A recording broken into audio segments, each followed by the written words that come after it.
the memorandum on high electricity and water tariffs to the city's mayor.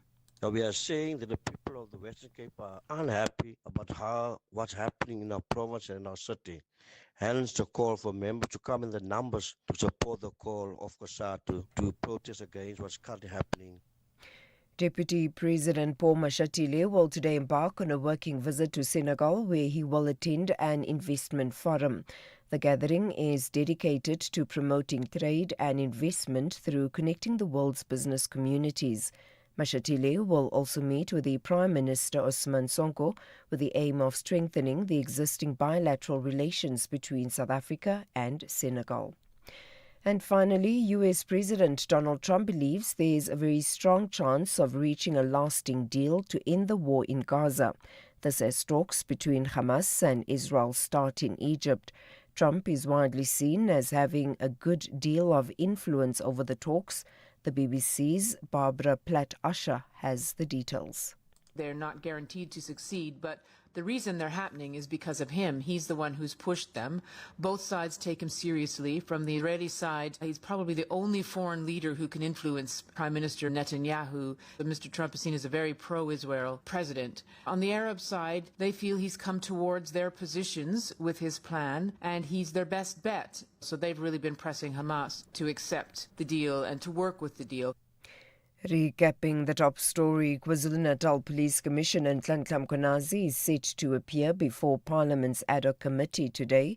The committee has been set up to investigate Mkhwanazi's allegations, which include corruption, political interference and criminal infiltration of the justice system. For SFM News, I am Anne Musa.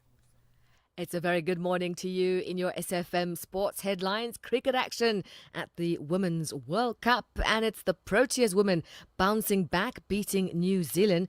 And in soccer news, it's the Bafana coach Hugo Bruges.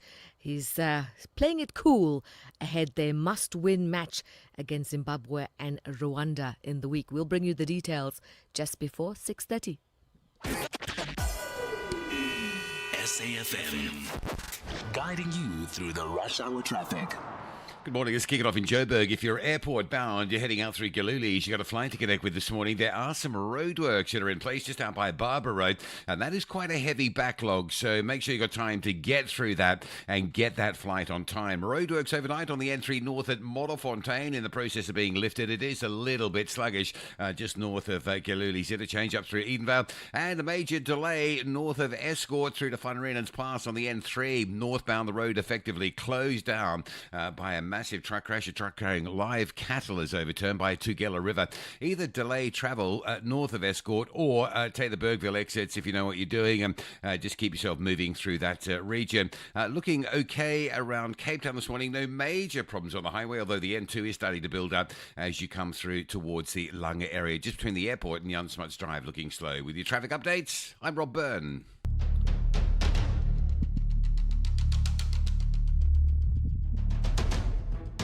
The Morning Brief with Thulasizwe Simelane. Weekdays, Monday to Friday, 6 to 9 a.m. The Morning Brief with Thulasizwe Simelane. Weekdays, Monday to Friday, 6 to 9 a.m. 6 minutes after 6. Today is Tuesday, the 7th of October, 2025. The globe is turning, the clock is ticking, and your world is changing by the minute. So come, let's huddle together for the next 3 hours to together make sense of the key, consequential, and at times bewildering news and current affairs developments of the day. Welcome to it, the Tuesday edition of the Morning Brief here on SAFM. We are on 104 to 107 on the traditional radio airwaves, but also live on our digital platforms on our website, that's safm.co.za, also on our YouTube channel, SAFM Radio, as well as on Facebook and X. Still to come on the show in the next 3 hours, among some of what I will tell you in the coming hours. The king on the throne is the rightful king. After nearly 3 years of royal turmoil, the Supreme Court of Appeal has ruled that King Misuzulu kaZwelithini is the rightful monarch of AmaZulu, overturning a judgment of the Gauteng Division of the High Court in Pretoria, which had nullified his recognition by President Cyril Ramaphosa. The Supreme Court of Appeal has found that President Ramaphosa acted lawfully when he formally recognized King Misuzulu in 2022, rejecting claims by Princes Mbonisi and Smagate Zulu that due process under AmaZulu customary law was ignored. So the ruling appears to end, appears to end at this point.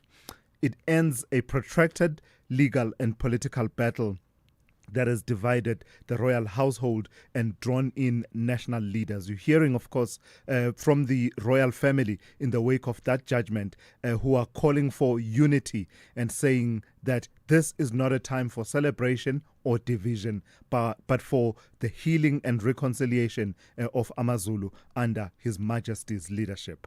So we'll put it under the spotlight, this development, what it means. It's a court decision, but what does it translate to in terms of achieving or getting closer to achieving unity within the royal household? I'll be speaking to Professor Sehaugele Ngubane, who is an academic and cultural expert. And that conversation is coming up at 10 minutes after 7 this morning. Did you see the blame game that has erupted within government over the delayed payment of stipends for more than 150,000 education assistants that have left that delay that has left young workers across the country in limbo? And what we're seeing in the wake of it is a blame game. On social media, for example, the Gauteng Premier Panyaza Lesufi and the Basic Education Minister Siviwe Kwagube had a go at it, clashing publicly, each pointing fingers over who bears responsibility for that failure. The Department of Employment and Labour insists that it cannot release funds until the Department of Basic Education submits complete attendance registers in line with the strict funding agreements. The Minister, Siviwe Kwagube, however, says her department has complied, while accusing the Department of Labour of dragging its feet and undermining a program that is vital to schools and youth livelihoods. So tensions are running high all round within the government, and the Department of Labour is reaffirming its commitment to pay once due processes are met, while urging all sides to resolve the administrative deadlock quite urgently. I do know that there's an attempt by Minister Siviwe Kwagube as well as the Deputy Minister in the Department of Employment and Labour, Jomo Sibiya. It's scheduled to take shape today, that attempt to try and address these delays. So what we will do at about 10 to 7 this morning, I'll be in conversation with Jomo Sibiya, the Deputy Minister of Employment and Labour, just to gauge where that process stands and what led to this failure and how we ensure that we don't see a repeat of it in the coming months. So that interview with Jomo Sibiya, the Deputy Minister, at about 10 to 7 this morning. If, like me, part of the bane of your existence is these unwanted sales calls or spammy SMSs, well, it seems relief may finally be on the way. The information regulator has issued a new guidance note on direct marketing. It's not so new anymore. It's a couple of months old, but it's under the spotlight once again. In it, it seeks to tighten the rules on how companies can use your personal data, and it makes it clear that they need your written consent first. Under the new rules, companies must also keep a do not contact list of customers who've opted out, and that one no means no more calls. That, at least, that's what it is on paper. In reality, we'll have to see how it plays itself out. Already, we are told about 60 companies have been reported since April for breaking the new rules, with one, we're told, having been fined 100,000 rand. As the regulator warns, the days of ignoring consumer privacy are over. Are they? I would sure hope so. At about 20 past 7, I'll be in conversation with Nomzamo Zondi, who is the spokesperson for the information regulator, just to go over the issues. It's an issue we touched on a couple of weeks ago, so we're returning to that issue once again with Nomzamo Zondi at about 20 past 7. We are all hands on deck and at full strength once again this morning as far as the team goes. And Musa at the news desk, Rob Byrne on your traffic. Zaikan is watching all things sport, Melissa Buta with the morning brief in brief. Dowling Lechela with insights into the economy, business and market updates. And of course, Sipho Mantula Mo Africa with an overview of developments around the continent in his Africa update at about 20 to 7 this morning. You can call me on the number 086 000 2032. Your WhatsApp voice notes on 0614 104 107. We've started it. We've revved it a little bit, a few times, and it's idled enough. Let's put it in gear and get it started this morning. Great news, travelers! FlySafair is now flying between Cape Town and Hoedspruit 3 times a week. So, whether you want to chase the Big Five in Kruger, soak up the views at God's Window, or wind through the beautiful panorama route, Hoedspruit is the perfect launchpad to some of SA's amazing natural treasures. Ready to go from coastlines to canyons in just a few clicks? Book flights now at flysafair.co.za from just 1,570 Rand. FlySafair, for the love of fly. T's and C's apply. If you think you cannot afford a lawyer, think again. Clientele Legal has made professional legal services affordable for you. Whether it's a civil, criminal, or labor-related matter, we have a nationwide panel of attorneys standing by to assist you. SMS SAFM to 32195. That's SAFM to 32195 and we'll call you back. Clientele General is a licensed non-life insurer and an authorized FSP. Standard rates and terms and conditions apply. Let me get this right, Ron. You're a plumber by day and Pretoria's smoothest wedding DJ by night. Yeah, it started out as a passion and now I've got bookings until December. And a smoke machine that needs its own seatbelt. And you sold your car to buy a van through We Buy Cars. Brew, it was music to my ears. Zero admin, no long queues. They pulled in, checked it out, and before I knew it, I had cash in the bank. Now that's a banger. We Buy Cars. Geared for your passion, geared for you. Mzansi, have you bought your Powerball ticket for the mind-blowing 120 million rand estimated jackpot this Tuesday? Don't delay. Play Powerball for an estimated 120 million rand jackpot today for your chance at winning the big millions. Buy your tickets now in store on nationallottery.co.za, the mobile app, cell phone banking, or simply dial star 120 star 7529 hash for USSD. Panda, Pusha, Play. Players must be 18 years or older. Play responsibly. Ituba is the proud operator of the National Lottery. Thulasizwe Simelane on the morning brief. Weekdays, Monday to Friday, 6 to 9 a.m. All right, as always, kicking us off, Melissa Buta in studio once again. Let's talk, Melissa. Good morning to you. So 9 a.m., Good Hope Chambers in Parliament. It's on. Nhlanhla Mkhwanazi, the return.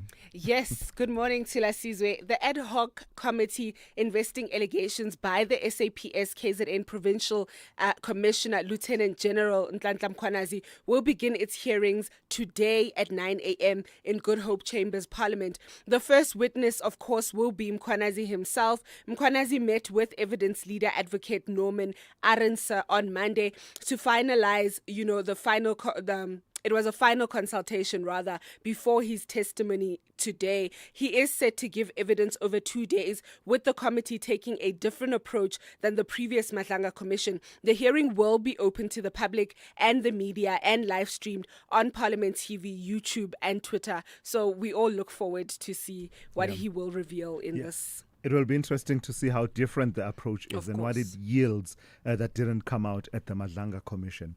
New school admission regulations. Tell me what they say about the status of admission of, among others, pregnant teens as well as undocumented migrants. So the new school administration regulations in South Africa confirm that pregnant pupils and undocumented migrant children cannot be denied access to public schools. Published for public comment by Basic Education Minister Siviwe Gwahube, the regulations affirm the basic education is a right for all within South Africa, regardless of their immigration status. Undocumented parents must submit an affidavit explaining the lack of documents, and principals must notify education authorities. The provincial education head has final say on admissions, even if the school governing body disagrees with the decision. The regulations also ban discrimination based on factors like race, nationality, pregnancy, or religion. And a protest at Home Affairs, it has to do with these blocked IDs and the processes to unblock them. Tell me what the department is saying about that protest. So Home Affairs Deputy Director General Thomas Sigama assured protesters in Pretoria yesterday that the department will speed up the unblocking of identity documents. The demonstration, led by civil movement Soil of Africa, follows complaints of thousands who of wrongly blocked IDs. Although 2.1 million IDs have been unblocked, around 300,000 remain affected. The issue dates back to 2005 and stems from errors within the National Population Register. A 2023 court ruling ordered the department to follow due processes in unblocking the IDs and to resolve the matter within 2 years. Work on the remaining cases has been said that it will begin today, so we will have to see how this goes in the near future. And Mandela will be free. Indeed, hopefully. We don't know. You didn't expect that, did you? No, I didn't. Mandela will be free and will be coming home. Of course. Obviously, we all know which Mandela I'm talking about. I know Okay. exactly. Don't act like I said anything shocking. I really didn't expect Tell me about that. DIRCO has confirmed that 6 South African activists detained by Israel during a Gaza aid flotilla will return home via Jordan. The group, including Thulasizwe Simelane and writer Zukiswa Warner, were part of the global flotilla intercepted by Israeli forces. Over 470 people were detained. A DIRCO team visited the South Africans at the Israeli prison and found them in good health. Their release and repatriation are scheduled for tomorrow. Minister Ronald Lamola has thanked all parties involved for ensuring their safe return. So indeed, Thulasizwe, Mandela will return sometime this week. Bring him back home. When I see him walking down the streets of South Africa. All right, thank you for that. Melissa Puta with the Morning Brief in brief. Thulasizwe Simelane on the Morning Brief. Weekdays, Monday to Friday, 6 to 9 a.m. 20 minutes after 6. Let me tell you how your weather will be looking this morning. There's one warning, impact-based.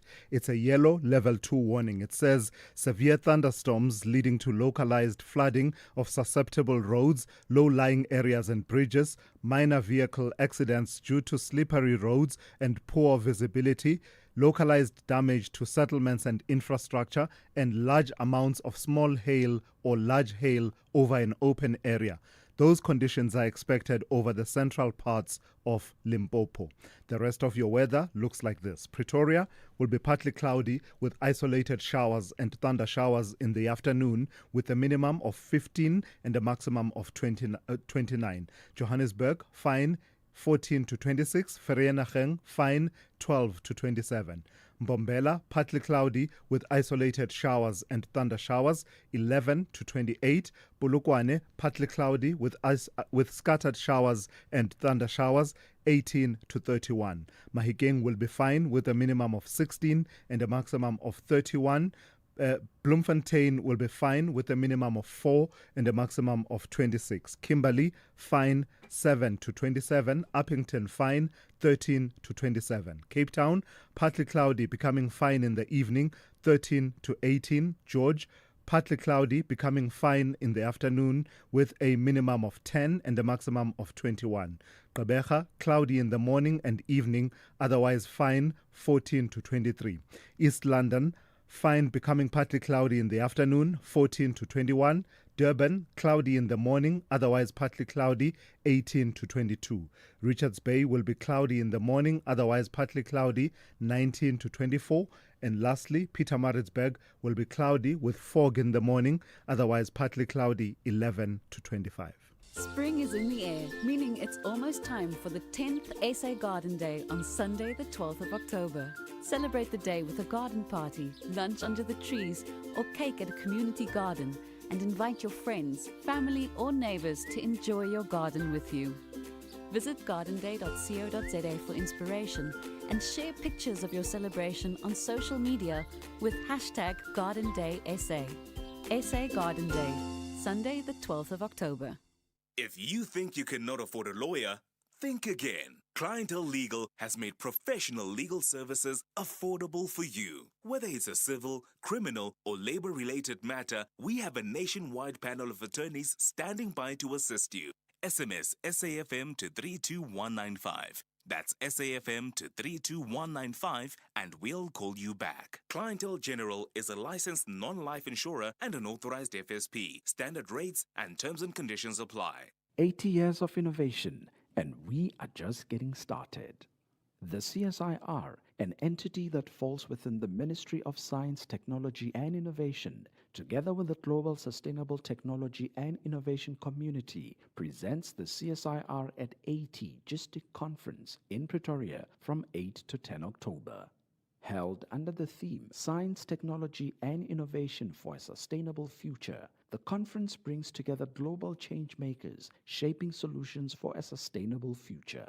Catch SAFM live on Wednesday, 8 October for exclusive conversations shaping the future of sustainability. The CSIR, 80 years of touching lives through innovation. At Auto & General, we understand your business is built on more than just vehicles. It's your stock, tools and equipment, and the premises where you work. Auto & General Business Insurance is designed for businesses like yours, protecting your assets against fire, theft, storms, and other unexpected events. To protect your livelihood, visit autogen.co.za and get an obligation-free business insurance quote. Auto & General, never not there. Auto & General is a licensed non-life insurer and FSP. T's and C's online. Worldview Update, bringing you closer to international or global news. France has been plunged into fresh political turmoil after Prime Minister Sébastien Lecornu resigned just 27 days into the job. His shock exit makes him the third French premier to fall since last December, the fifth in 2 years, underscoring the deep divisions in a hung parliament where rival factions refuse to compromise. President Emmanuel Macron has asked Lecornu to draft a plan for stability for the country by Wednesday evening, even as markets tumble over fears of political paralysis. Let's speak to political analyst Musa Mdunge, who joins us now to take that conversation forward. Good morning to you, Musa, and thank you for your time. So 27 days he lasted, his government lasting 14 hours, 14 hours. Yeah. What's happening in France? Oh man, French politics is interesting. Good morning to There are no half measures with the French, are there? Yeah. Well, look, this is an interesting time for Emmanuel Macron, for the French people, because fundamentally, as much as he's asked the former prime minister to draft a plan, it is unlikely that, opposition parties will accept that plan. The very fact that the prime minister had to resign is because opposition parties were threatening to censor his appointment, which then would block any movement towards even that particular budget vote happening that needs to happen, at the end of November. And so here we find ourselves again, where Emmanuel Macron must either appoint another prime minister or go to elections again. Just on those options, which path is he likely to take? So he's asking the now resigned prime minister to draft a stabilization plan. Is that a signal that he's trying to get him to stay on and in that way not have to call early elections? In part, it is that, but the Prime Minister has already indicated that he would not. So it is likely that Emmanuel Macron will attempt to appoint another Prime Minister, because he has made the argument that he will not resign until the 2027 presidential elections. And so unless he goes, which really may then upend the whole system, but actually make it even worse, because this is just where French politics is. No particular bloc controls even above really 30% of the electoral support. And so he finds himself in a place where he's stuck between the far right as well as the far left. And unfortunately, this centrist path that Macron has been trying to strike has not been working, by virtue that he must now appoint his sixth Prime Minister. Lastly, I was listening to it and just reading the analysis. It has echoes of a David Cameron somewhere there, a snap election that no one really wanted, that was not needed. Yes. Are we going back to that? Is that really at the heart of it, this attempt to consolidate your majority by Emmanuel Macron this time around, that backfired spectacularly? Yes, it's exactly that. It was an attempt to consolidate a majority, and then you further did damage to your support, and now find yourself at the mercy of either the far left or the far right. And this moment matters to Thulasizwe. France is a critical country to the European project, of integration, at the point where, they're facing so many attacks from Russia in terms of NATO. The French leadership was critical in terms of driving where Europe goes, even from whether an economic perspective or from a security perspective. And the possibility that Emmanuel Macron may not be here by next year this time raises questions about even that particular project and where it is going. And for Russia, this is an opportunity, because a weak France at such a time means a weak Europe. All right. Thank you for your time and your insights once again. That's Musa Mdunge, political analyst. This is SAFM Sport with Zai Khan. A very good morning. Let's start with cricket. The Proteas women roaring back into the ICC Women's World Cup with a 6-wicket win over New Zealand in Indore after being humiliated for just 69 runs against England. South Africa showing real character, and we saw Tasman Britt smashing her 4th century in 5 ODI innings, scoring 101 of 89 balls, while Sune Lewis added 83 to steal a dominant chase of 232. Now, Nonkululeko Mhlaba earlier was superb with the ball, taking 4 for 40 as New Zealand collapsed, and that's 231 all out. Let's go to the men's cricket team. The Proteas stand-in captain Aiden Markram is looking forward to proving their doubters wrong and to deliver on Asian soil when they take on Pakistan and India in 2 major series. There were a few murmurs about South Africa's path to the World Test Championship title a few months ago, and a win away from home against 2 of the traditional test-playing nations would be a long way in justifying their champion status. Now, Markram was speaking ahead of their departure to Pakistan, where they will have an all-format tour from the 12th of October. I think it would send a little bit of a statement if we had 2 successful tours. That's how the scheduling's worked out, and as a team you want to be challenged and play the best in their conditions, and I feel that's what's ahead for us these next sort of 2-3 months, whatever it is. So exciting opportunity, like you mentioned, and something I'm pretty sure the guys will be quite excited about, the thought of trying to win in Asia. On to soccer, the Bafana head coach Hugo Broos confirming that Kaizer Chiefs attacker Mduduzi Shabalala has replaced Orlando Pirates star player Relebohile Mofokeng. Now, they've got 2 crucial FIFA 2026 World Cup qualifiers coming up ahead. That will be against Zimbabwe and Rwanda. Coach Broos also shared where he prefers to play Shabalala. Really Mofokeng, because of the injury he got on Saturday. And we replaced him by Shabalala. Secondly, there are still 2 players who didn't arrive because they played yesterday. That was Foster and Sitole. So they will arrive tomorrow morning. And tomorrow afternoon we will be complete to do the training. I think if you see the games of Chiefs, I think that the duty is someone who has an action, he knows where to run when there is a space. For me, his best position is behind the striker. So if we use him, it will be in that position. And Coach Bruce confirming that Lyle Foster and Sipepelo Sitole will also arrive this morning. Well, that's your sport. We'll give you more. That's at the top of the hour. I'm Zai Khan. Good morning, I'm Anne Musa. In the headlines, Parliament's Standing Committee on Public Accounts will today officially start its inquiry into allegations of maladministration at the Road Accident Fund. KwaZulu-Natal Police Commissioner Nhlanhla Mkhwanazi is set to appear before Parliament's ad hoc committee today. The committee has been set up to investigate Mkhwanazi's allegations, which include corruption, political interference and criminal infiltration of the justice system. And the United Nations Secretary-General Antonio Guterres has called for the unconditional release of all Israeli hostages.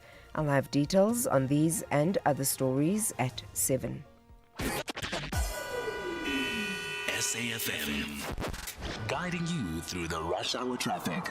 Good morning. Heavy delays out towards the airport at Joburg. Don't get caught running late at the back of this queue. That's enough to make you panic. It's the R24 airport bound just between Barbara Road and the entry point to the airport roadworks there. Looks like very limited lanes. A queue halfway back towards the Edenvale exit. N3 North, those roadworks continue apace at Buccleuch interchange. So already a backlog down towards the Alex area. And a crash if you're coming from Soweto to Alberton. It's on the N12 eastbound just by Klip River Drive. There is a bit of backlogging going on into that scene as well. North of, northern parts of KZN, the N3 going up from Escort towards Van Rynens. The N3 is closed between sort of Escort and Tugela River. There's a big truck crash, truck carrying live cattle this morning, overturned by Tugela River, so it is closed. There's quite a big stack up of traffic. You could come off and do that Bergville detour if you know what you're doing there. Otherwise, just delay your travel through that area, because if you sort of arrive into that scene up past Escort, there's absolutely nowhere to go once you got past that sort of Bergville exit, if you like. Durban side, the lights are down at Trade Centre coming out of the top end of Phoenix. That's quite busy. And Cape Town, a crash on the busy N7 southbound between Plattekloof Road and the Bosmansdam Road. Extra delays there this morning. And the N2 inbound with a breakdown at Robert Sobukwe, a crash on the side of the road opposite Langa, and then just a weight of traffic going all the way through to Mowbray Main Road. Rob Byrne, SAFM Traffic. Thulasizwe Simelane on SAFM. This segment is sponsored by the special edition Hilux Legend 55. The Legend 55 has exclusive features like a branded styling bar, branded illuminated welcome lights, and 18-inch alloy wheels. It's not just a bucky. It's the new Hilux Legend 55. So it's not just another launch. It's a legacy continued. It's not just an updated exterior, but sleek design with styling bar and roller shutter. It's not just Legend 55 badging. It's a legendary badge of honor. And you're not just a driver, but part of our community, our legacy, our legends. It's not a buggy. It's the new Hilux Legend 55. The Business Update on SAFM. And for that, we turn to Ndauling Lechela. Good morning to you, Ndauling. Tell me about OpenAI and the deal that they've sealed with the chip maker AMD. So another week and another deal being sealed in the AI sector, Thulas, with OpenAI unveiling a partnership with chip maker AMD to power the next stage of its AI expansion. While financial terms weren't disclosed, AMD said the agreement is expected to generate tens of billions of dollars in revenue as the project scales. The deal could even see OpenAI take up a 10% stake in the semiconductor company. Now, OpenAI described the partnership as key to accelerating progress in advanced AI, and it also marks one of OpenAI's largest infrastructure commitments to date and highlights the growing demand for GPUs as AI models such as ChatGPT become more resource intensive. Now, AMD, which has been positioning itself as a rival to NVIDIA in the AI hardware race, stands to benefit from OpenAI's rapid expansion and rising global demand for compute-heavy systems. Now, analysts say the partnership is unlikely to pose an immediate threat to NVIDIA's dominance in AI computing. If I've learned one thing in the last, while talking to you and, you sharing some of these insights, is that companies pivot and companies diversify. So is Mondi still at its heart a paper production company, at least? More of a packaging than it is a paper production. Yes. So what they've been trying to do is pivoting themselves as a packaging company, especially as we are seeing the growth in e-commerce. Yeah. So basically being the go-to when it comes to packaging for your e-commerce businesses, when it comes to boxes in particular. And they've now moved to restructure their portfolio after a difficult third quarter marked by weaker demand and falling prices across most product lines. The company reported underlying earnings before tax, depreciation and amortization of 223 million euros, including a 20 million euro forestry gain for the 3 months to end September, down on a prior quarter due to lower sales volumes, maintenance shutdowns, and softer markets. The group CEO, Andrew King, said the company had intensified its focus on margin management, cost control, and cash generation to weather current headwinds. Now, from the beginning of the month, Mondi consolidated into 2 business units, corrugated packaging and flexible packaging, with uncoated fine paper now part of the corrugated division. The group said the new structure would accelerate decision-making, cut costs, and unlock operational synergies across its mills. Markets, however, not liking the news and its update, sending its share price into the red.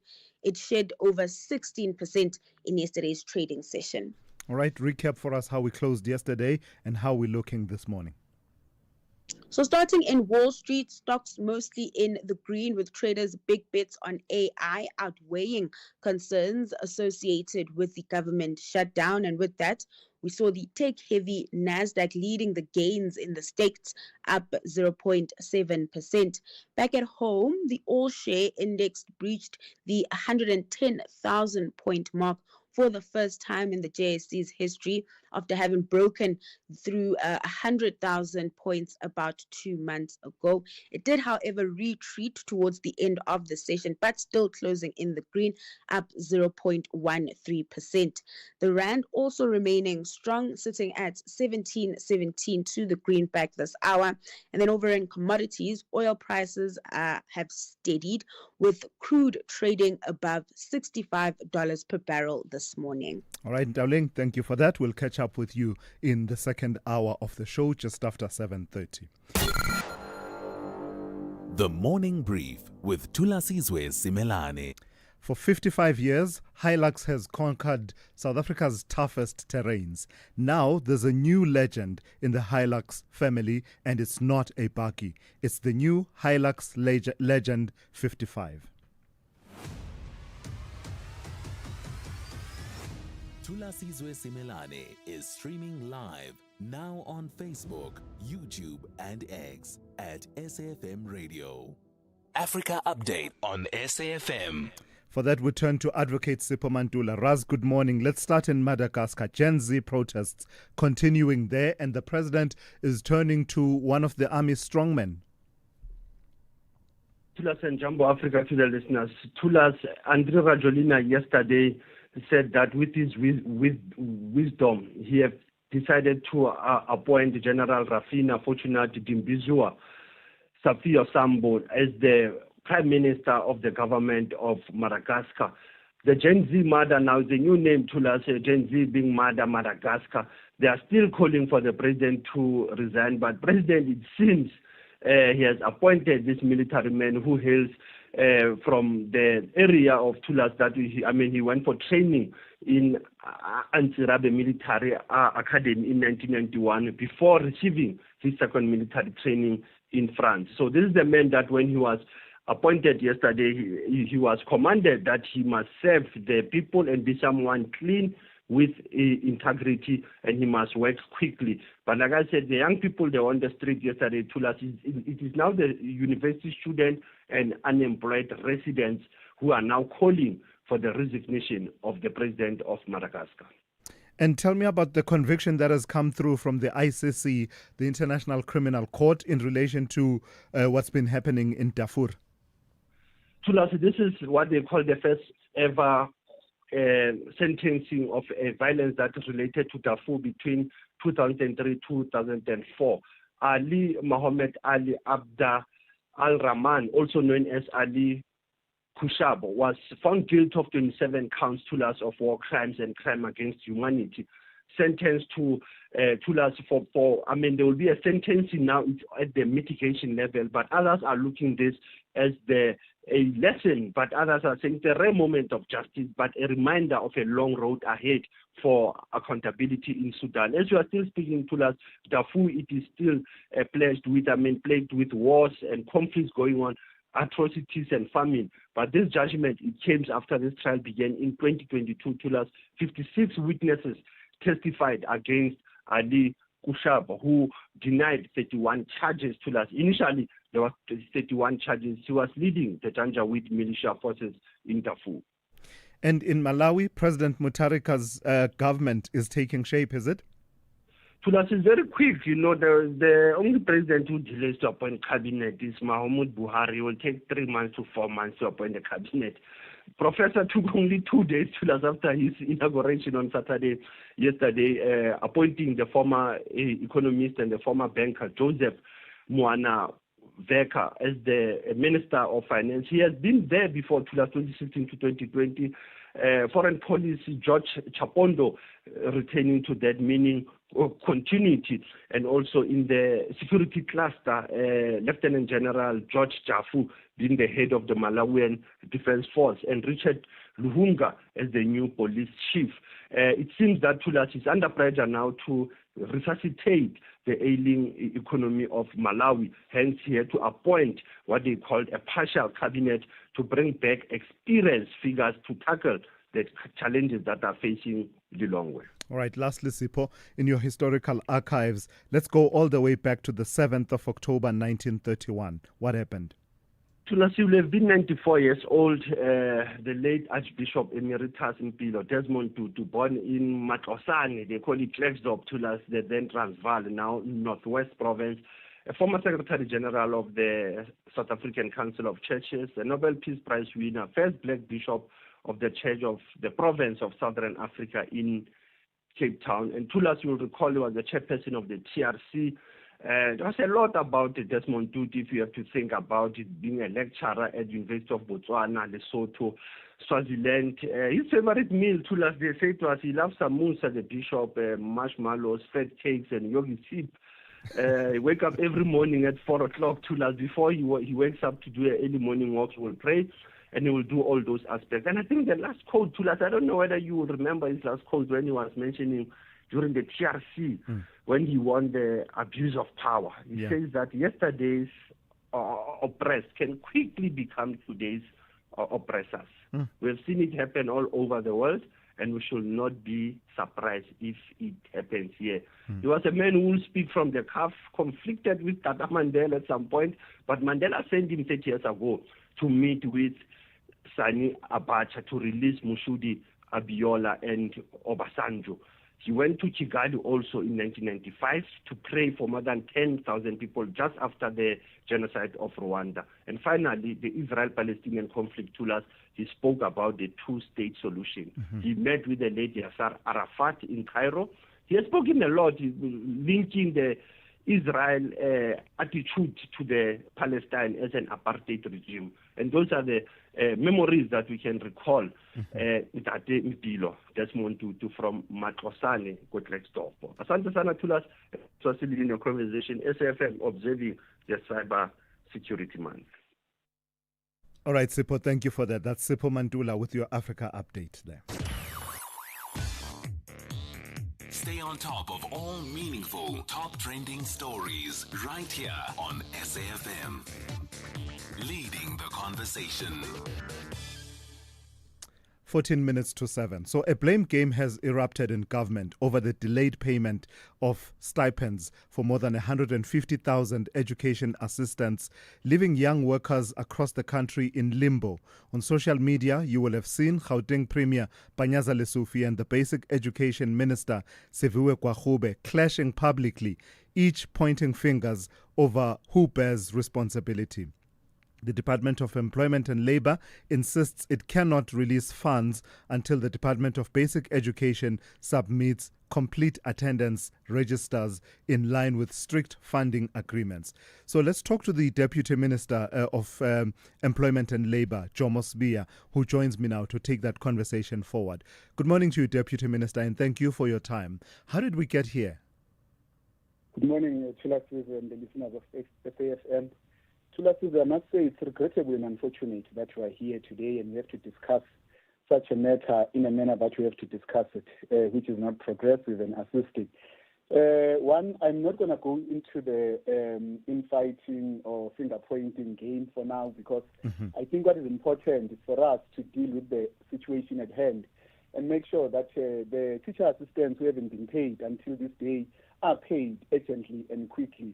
So it's, but I must say this to Thulasizwe because accountability must take place. People must account on what happened. I'm not saying I'm not going to discuss it because I'm avoiding it completely. But one thing I can assure the listeners is that we will deal with the issues of consequence management in a very, very harsh way because this is so unfortunate. This is a program that is noble, meant to assist young people who are unemployed, to give them on-job training, but also to assist them to have some jobs, which is a job training part of skills development, which now has frustrated them. Some of them have got literally nothing. Some of them have to pay rent and everything. So what we have done so far is that we have been working around the clock since the weekend.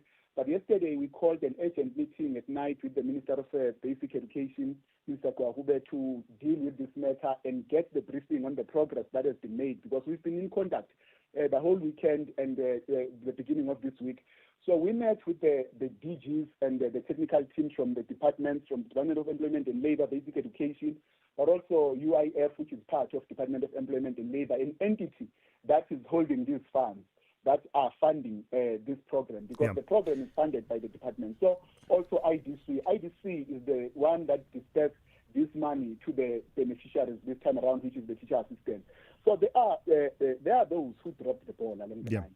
But what is important is that we need to pay these teacher assistants and we must be sympathetic. And we are very sympathetic and apologetic that we haven't paid them. It's commendable, Deputy Minister, that you don't want to engage in the blame game. But as you say, accountability must be, ensured in all of this. You saying that you're going to ensure consequence management suggests that you are able to pinpoint where the ball was dropped. This is a program that's run in collaboration by the institutions and departments you just mentioned. Where was the ball dropped? I must say that maybe let me just take you through the process and you'll see. I will say it. How this process works is that as the Department of Employment and Labour, we bring funding into this entire program. And the Department of Education is expected to submit registers to UIF. These registers are meant to exactly deal with the issues of accountability, to check who are we paying, how many people are we paying, were they all in attendance, do we have people who are deceased, maybe who started the program in June and by July they're deceased, but we continue to pay them even if they were. It's meant for that, for accounting purposes. As you know how public management, how public finances are managed at Thulasizwe. So we have to observe all those things, but not removing in mind that we are dealing with human beings. But the issue of accountability is important. So those registers need to be submitted on time, 15 days before we pay. And when they are submitted to UIF then, in fact, IDC will then invoice UIF, and UIF will release the funds to IDC, and IDC pays. So in this time around, the reality is that registers were not submitted on time, and we've got an agreement, an LSA, that says all parties have the responsibilities to take. We have our own responsibility, which is to make sure that the money is released, and UIF IDC has the responsibility to pay. Basic education has got a responsibility to submit the registers. So all of us, we must observe all these obligations. Then along the way, these obligations were not met amongst us, and we are going to deal with those who didn't observe the obligation to Thulasizwe. I can assure you on that. It just seems astounding that this is not a new program. As you say, it's been running for a couple of months, and there was another iteration of it previously. It just seems astounding that you don't seem to have systems as a government, systems that say, for instance, those registers. By now, one would have expected that there is a system in place, that runs almost automatically, that everyone knows that by this date, this should have happened. And if it hasn't happened, we know who to call, and some automation of it, digitization of it. It just seems like you're not thinking creatively as a government around how to manage such a complex process.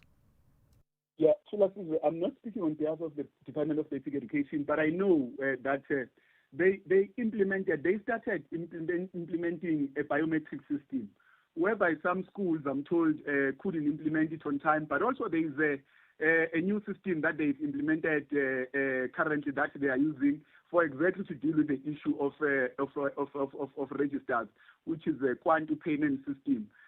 Which is meant to enhance the work that they are doing, enhance the accessibility.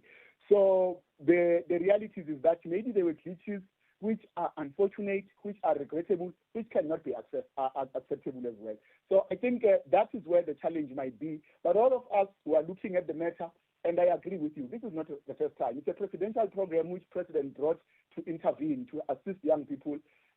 So for us, in this time and age, finding ourselves having to deal with this matter in this manner, I must say we have to do better, and it can't be acceptable. I agree. All right, Deputy Minister, before I let you go, let me just take a quick call from Thulani Dasa, one of our listeners. Good morning to you, Thulani. Good morning, Thulasizwe, and thank you to the Deputy Minister for the update.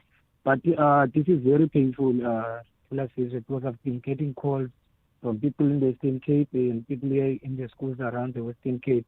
And this is not happening for the first time. This is the second time now this is happening, and we hope that there will be a synergy or a proper cooperation between the involved departments in ensuring this does not happen in future. Because if you look at the broader picture, most of these young people are unemployed.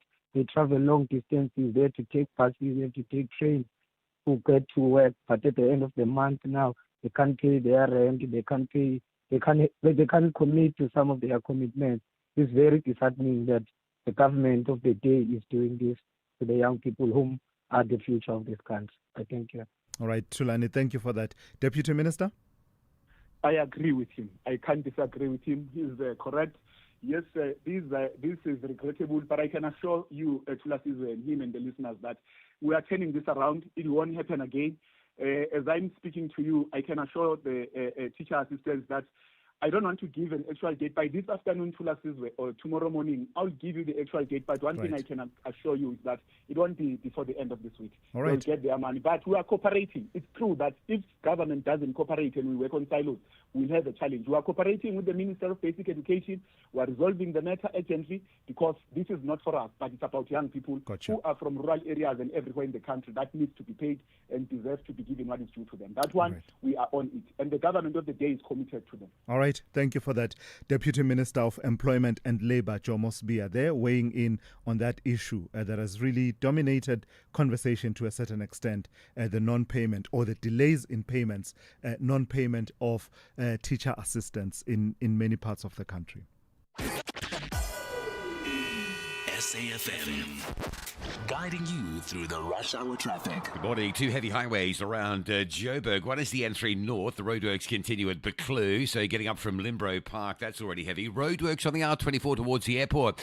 This is causing a big delay as well. Important if you've got flights to connect with the R24, the roadwork zone, just past Barbara Road. Backlogs halfway down towards Edenvale. And the M1 North just queuing up towards William Mandela. N1 South through Centurion. Crash at the Brackfontein interchange. You go N1 South to N4. A14 onto the Krugersdorp Highway, so there are some delays there. Inland KZN, the N3 North closed effectively between the Bergville exit and Van Renen's Pass. A big truck crash, a truck carrying live cattle overturning by Tugela River. That section of highway closed. You can come off at Bergville and look for those alternative routes to beat that one.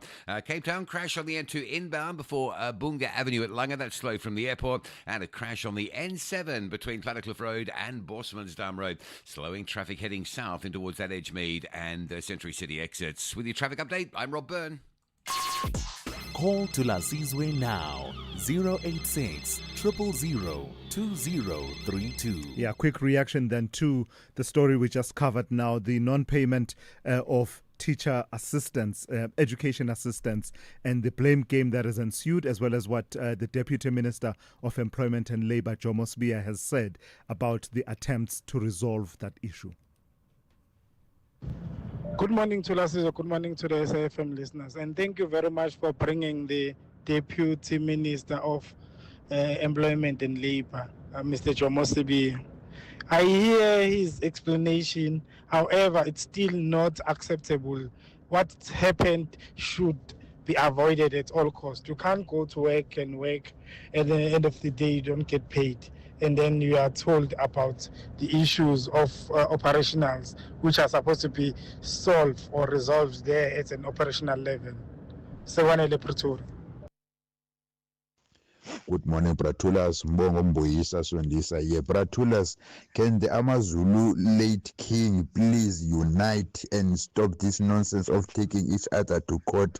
Secondly, I don't see any need of having teacher assistants because there are teachers who qualified who have got degrees. Why can't they use them as assistants instead of using these people with matric? You even find them difficult to even write like encyclopedia. I've got a cousin of mine. She can't even write encyclopedia. It's a waste of time. Rather, we use them on the street to patrol and fight crime.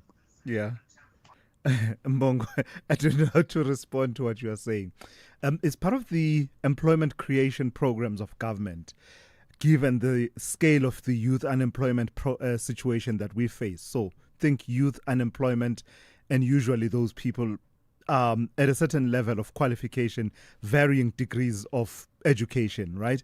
But it says in the schooling system, other than just teaching, there are other needs that the teachers will have to be able to manage classrooms. Classroom sizes are quite big on average in our country, and therefore the teacher will need someone to just assist them with this and that. It's not entirely about just merely the curriculum, delivering the curriculum and teaching, but it's other little, tasks that have to do with management of the school environment. I hope a teacher will be able to call in or send us a voice note to explain exactly how they fit in these education assistants and how helpful they are in terms of managing the schooling environment. As to your test, spelling the word encyclopedia. Yo, Mbongo, I don't know what to say, man. That's a difficult word to spell. So I think by that measure, a lot of us would really battle to cut to make that test, to pass muster in terms of our suitability for those roles. Thank you for those. I'll come back to your calls and WhatsApp voice notes a bit later on. But for now, let's go to Ann Musa, who's got your latest news. Outsurance is in the business of saving you money on your car insurance premium. If they can't, ask for 500 Rand. SMS out to 30754. That's out to 30754.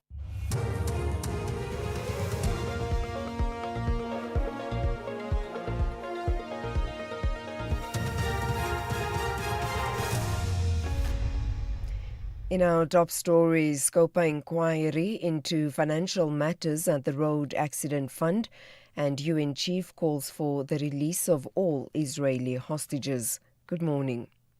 Parliament's Standing Committee on Public Accounts will today officially start its inquiry into allegations of maladministration at the Road Accident Fund. SCOPA is also looking into financial misuse of public funds at the Road Accident Fund. The aim of the inquiry is to establish whether there has been any non-compliance with laws or policies applicable to the RAF. If SCOPA finds non-compliance, it will make recommendations on what action to take. KwaZulu-Natal Police Commissioner Nhlanhla Mkhwanazi is set to appear before Parliament's ad hoc committee today. The committee has been set up to investigate Mkhwanazi's allegations, which include corruption, political interference and criminal infiltration of the justice system. Parliament has appointed Advocate Norman Arendse as its evidence leader. Mkhwanazi will be the first senior police official to appear before the committee.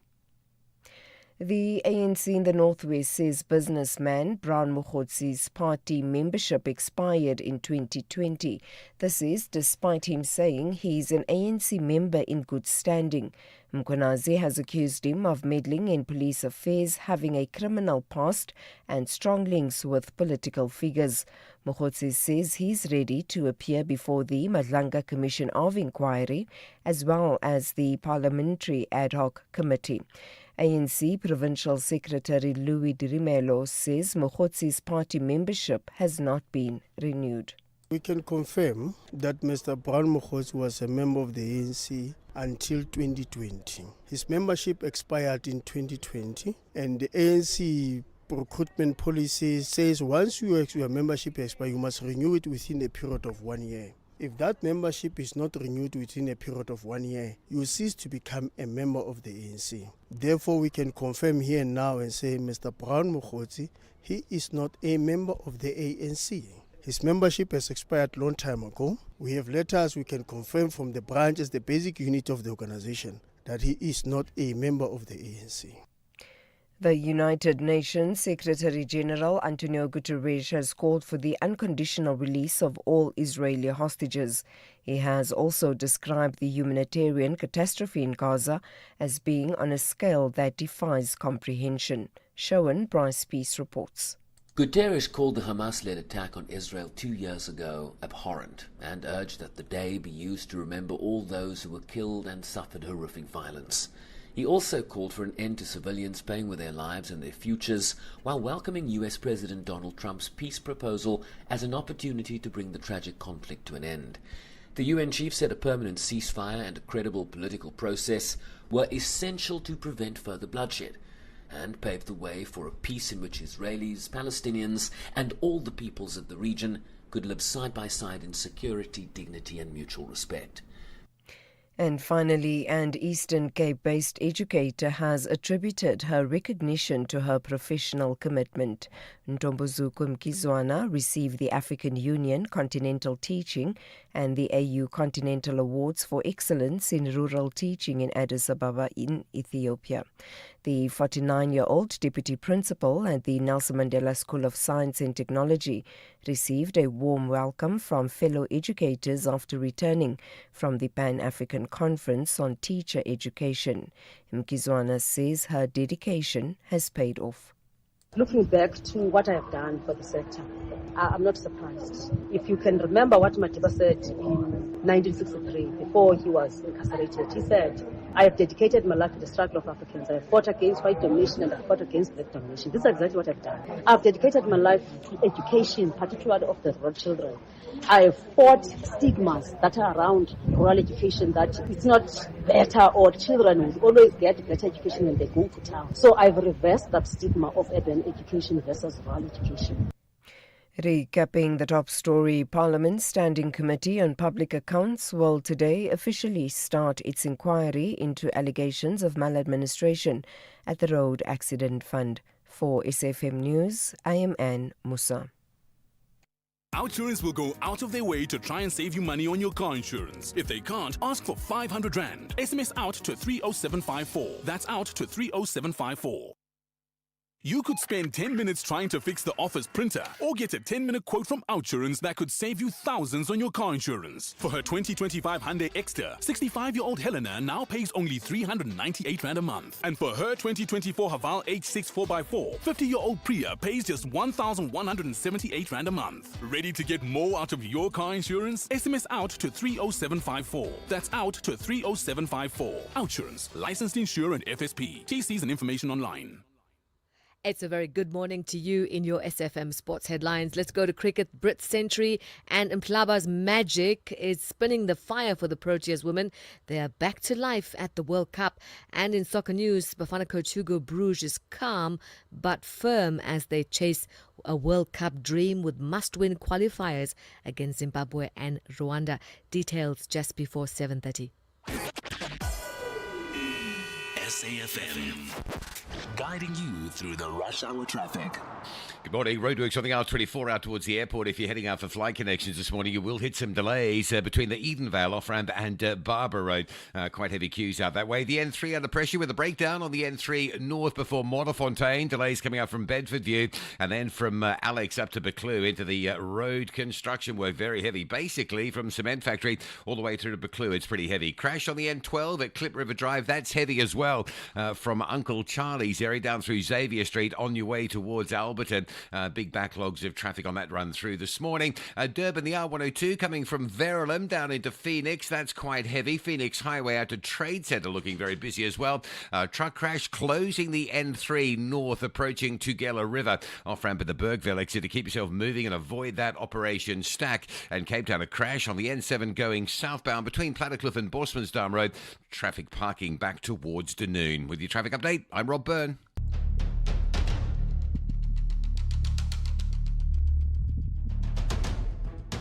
The Morning Brief with Thulasizwe Simelane. Weekdays, Monday to Friday, 6 to 9 a.m. The Morning Brief with Thulasizwe Simelane. Weekdays, Monday to Friday, 6 to 9 a.m. It's coming up to 8 minutes after 7 on this Tuesday. It is great to be in your company. Welcome to it, the second hour of the Morning Brief here on SAFM 104 to 107. To be a part of the conversation, do call me 086 000 2032. Also send me WhatsApp voice notes as well as WhatsApp messages, and I'll be sure to read those a bit later on. And the number for that, save it on your phone, 0614 104 107. Save it as a contact on your WhatsApp so that we can be in constant conversation on the key and consequential news and current affairs developments of the day.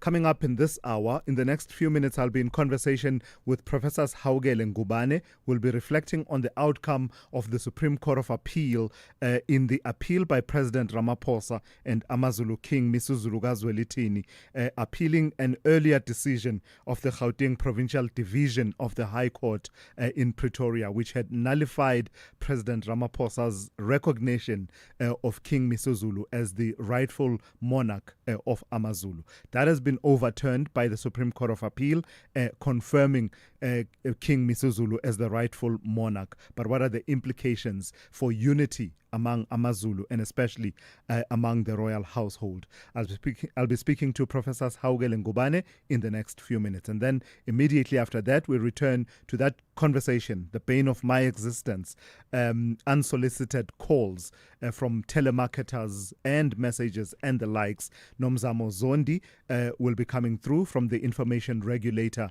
to talk to us about that and some of the measures that are being taken. And then a bit later on in this hour, a bit of a difficult conversation to have, but one that's necessary. There seems to be a spate of baby abandonments in and around Cape Town. We are told that there's yet another newborn baby that has been found abandoned, this time in a canal at the Polile informal settlement in Luandle. It's the fourth baby to be found in just 1 week and the fifth case in a month. So naturally, this raises various conversations. Immediate conversations are about, investigation of the circumstances, what happened and the likes. In this case, the police are talking about an inquest.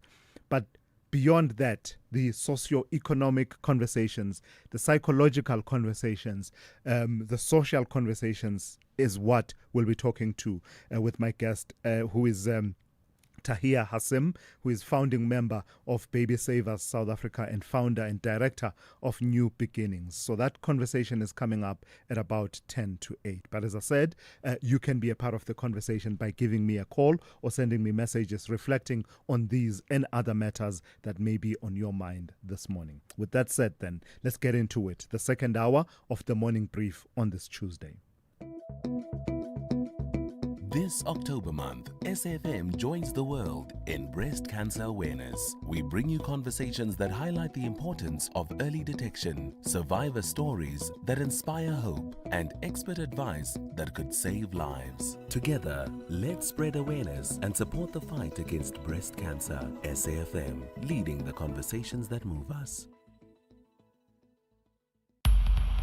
Thulasizwe Simelane on the Morning Brief. Weekdays, Monday to Friday, 6 to 9 a.m.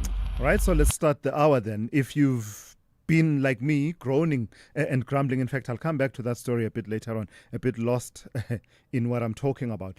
Let's talk about, after nearly 3 years of royal turmoil, the Supreme Court of Appeal has ruled that AmaZulu King Misuzulu Kazwelithini, is the rightful monarch of AmaZulu, overturning a judgment of the Gauteng Provincial Division of the High Court, which had nullified his recognition. The court found that President Cyril Ramaphosa acted lawfully when he formally recognized King Misuzulu in 2022, rejecting claims by Princes Mbonisi and Smagade Zulu that due process under AmaZulu customary law was ignored. Let's speak to Professor Haugele Ngubane, academic and cultural expert. Good morning to you, Prof, and thank you for your time. How significant a decision is this, and does it settle this issue once and for all? Good morning to Thulasizwe and your listeners. Yes, we cannot guarantee that it settles it once and for all, but it is a triumph for the Zulu cultural sovereignty. I think the ruling of the SAA emphasizes and reinforces the primacy of customary law. I think that is important, but as we anticipate that there will be stability going further, and also the rebuilding and restoration of AmaZulu monarch. So in what ways does it strengthen the issue of AmaZulu customary law of succession? Because at the heart of it was whether or not at the point at which the president recognized King Misuzulu, there was an active and alive dispute as to his status in terms of customary succession law of AmaZulu. Maybe let's correct that the state president is not recognized, but it was mainly certification. The Zulu royal family recognized King Misuzulu as the heir of AmaZulu, and all processes were followed, all the rituals, killing of a lion was observed, and all along AmaZulu had a king. But the problem that occurred, which fueled the dispute between the royal family, was the fact that the process was flawed. So the case was based on the processes that were followed by the state president, but it doesn't dispute the legitimacy of the current king. And then what are the implications? I saw that the message coming through from the royal household is one of unity, that says this is neither the time for celebration nor, the time for furthering divisions. It is a time for family to come together, to heal and to serve the Zulu nation with humility and purpose. Can that be achieved among the royal family itself? Yes, it needs a commitment from the royal family itself, because once the royal family unites, the whole nation will be united. There were divisions because people supported the two factions in the past, and there was also anxiety and speculation of what the court of appeal will rule. But now that is over, now I think the Royal Household needs to commit themselves to this unity. I think it will be the best thing to do for the nation of over 12 million people of AmaZulu to have that confidence that there is integrity and there's progress within the Zulu nation. Lastly, Prof, and I'm not asking you to engage in crystal ball gazing or anything like that. What is the likelihood that someone like Prince Magate, for example, will one day accept King Misuzulu as AmaZulu king? What would it take? Would it take some kind of intervention and behind the scenes mediation such that, because I don't imagine that this can be good for the monarchy as a whole, that there's always been this contestation from day one? Yeah, I think they need a high-level intervention from an external source to bring them or mitigate their relationship, because I think it's not healthy for the royal family not to support the position of the throne. I think what is important here is the respect for the throne rather than personal issues. So I think we are praying that there is an external force that will lead this intervention at a very high level to bring the two brothers together, and also some other family members who did not support the throne in the past. And it means that people should just be committed for the sake of the Zulu nation at large. All right, let's leave it there for this morning. Thank you for your time, Professor Haugele Ngubane, an academic and cultural expert. You could spend 10 minutes trying to fix the office printer, or get a 10-minute quote from Outsurance that could save you thousands on your car insurance. SMS out to 30754. Like 65-year-old Helena, who now pays an incredibly low 398 Rand a month for her 2025 Hyundai Exter. With Outsurance, you get the legendary Out Bonus that pays you a percentage of your premiums back if you're claim-free. SMS out to 30754. After switching, 48-year-old Felicity now pays only 836 Rand a month for her 2020 Hyundai Tucson. Outsurance will either save you money on your car insurance or give you cash. If Outsurance can't beat what you're currently paying, ask them for 500 Rand. Make that 1,500 Rand if you've been claim-free and with the same insurer for 3 years. Savings or cash, you have nothing to lose. SMS out to 30754. That's out to 30754. Outsurance, licensed insurer and FSP. TCs and information online. I don't love going to school. I don't love sitting in a classroom with 50 other children. But I do love learning. Ndiyakuthanda ukufunda isiXhosa as a language. I do love getting good grades. I do love UCT Online High School because I do love my future. Apply online before 28 November. For the best marine migration, you go to KZN. For the best hiking trails, you go to the Drakensberg. For the best flower show, you go to Namakwaland. And for the best in investments, go to Nedbank. Earn up to 10.47% interest with a Nedbank Electronic Optimum Plus account. For better returns, open an Electronic Optimum Plus account today. See money differently. Nedbank. We're a licensed FSP and registered credit provider. T's and C's apply. The Morning Brief with Thulasizwe Simelane. All right, let's talk local government now. The Minister of Cooperative Governance and Traditional Affairs, Velenkosini Hlabisa, visiting the embattled Lichtenburg-based Ditsobotla local municipality in the northwest yesterday to engage with the municipal council and management following a decision from national government to take over the running of the municipality and the re-election of the mayor and the speaker last month. Let's speak to the minister now, who joins me to take that conversation forward. Minister, good morning and thank you for your time. Spell out for us what step the national government has taken in relation to Ditsobotla and what led you to taking that step.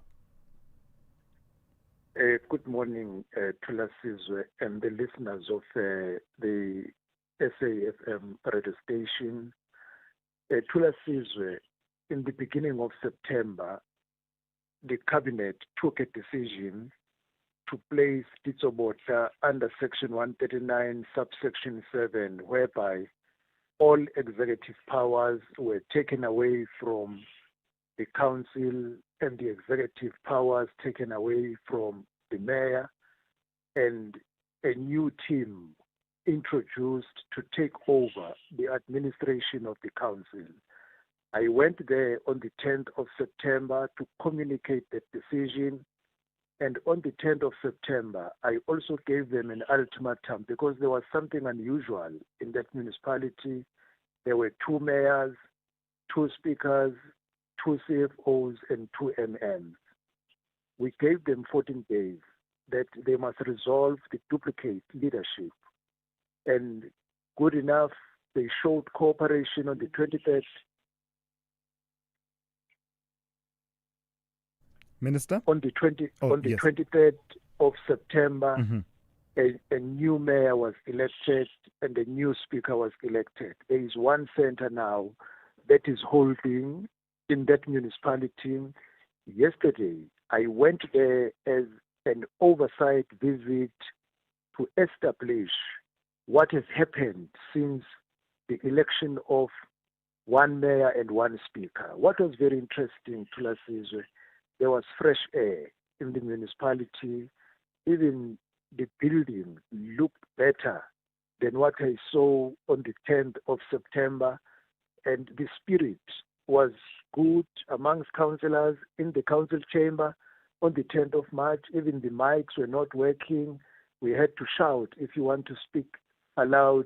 But yesterday, the mics were functioning, and the council chamber was a little bit more better in terms of the look than what I saw on the 23rd.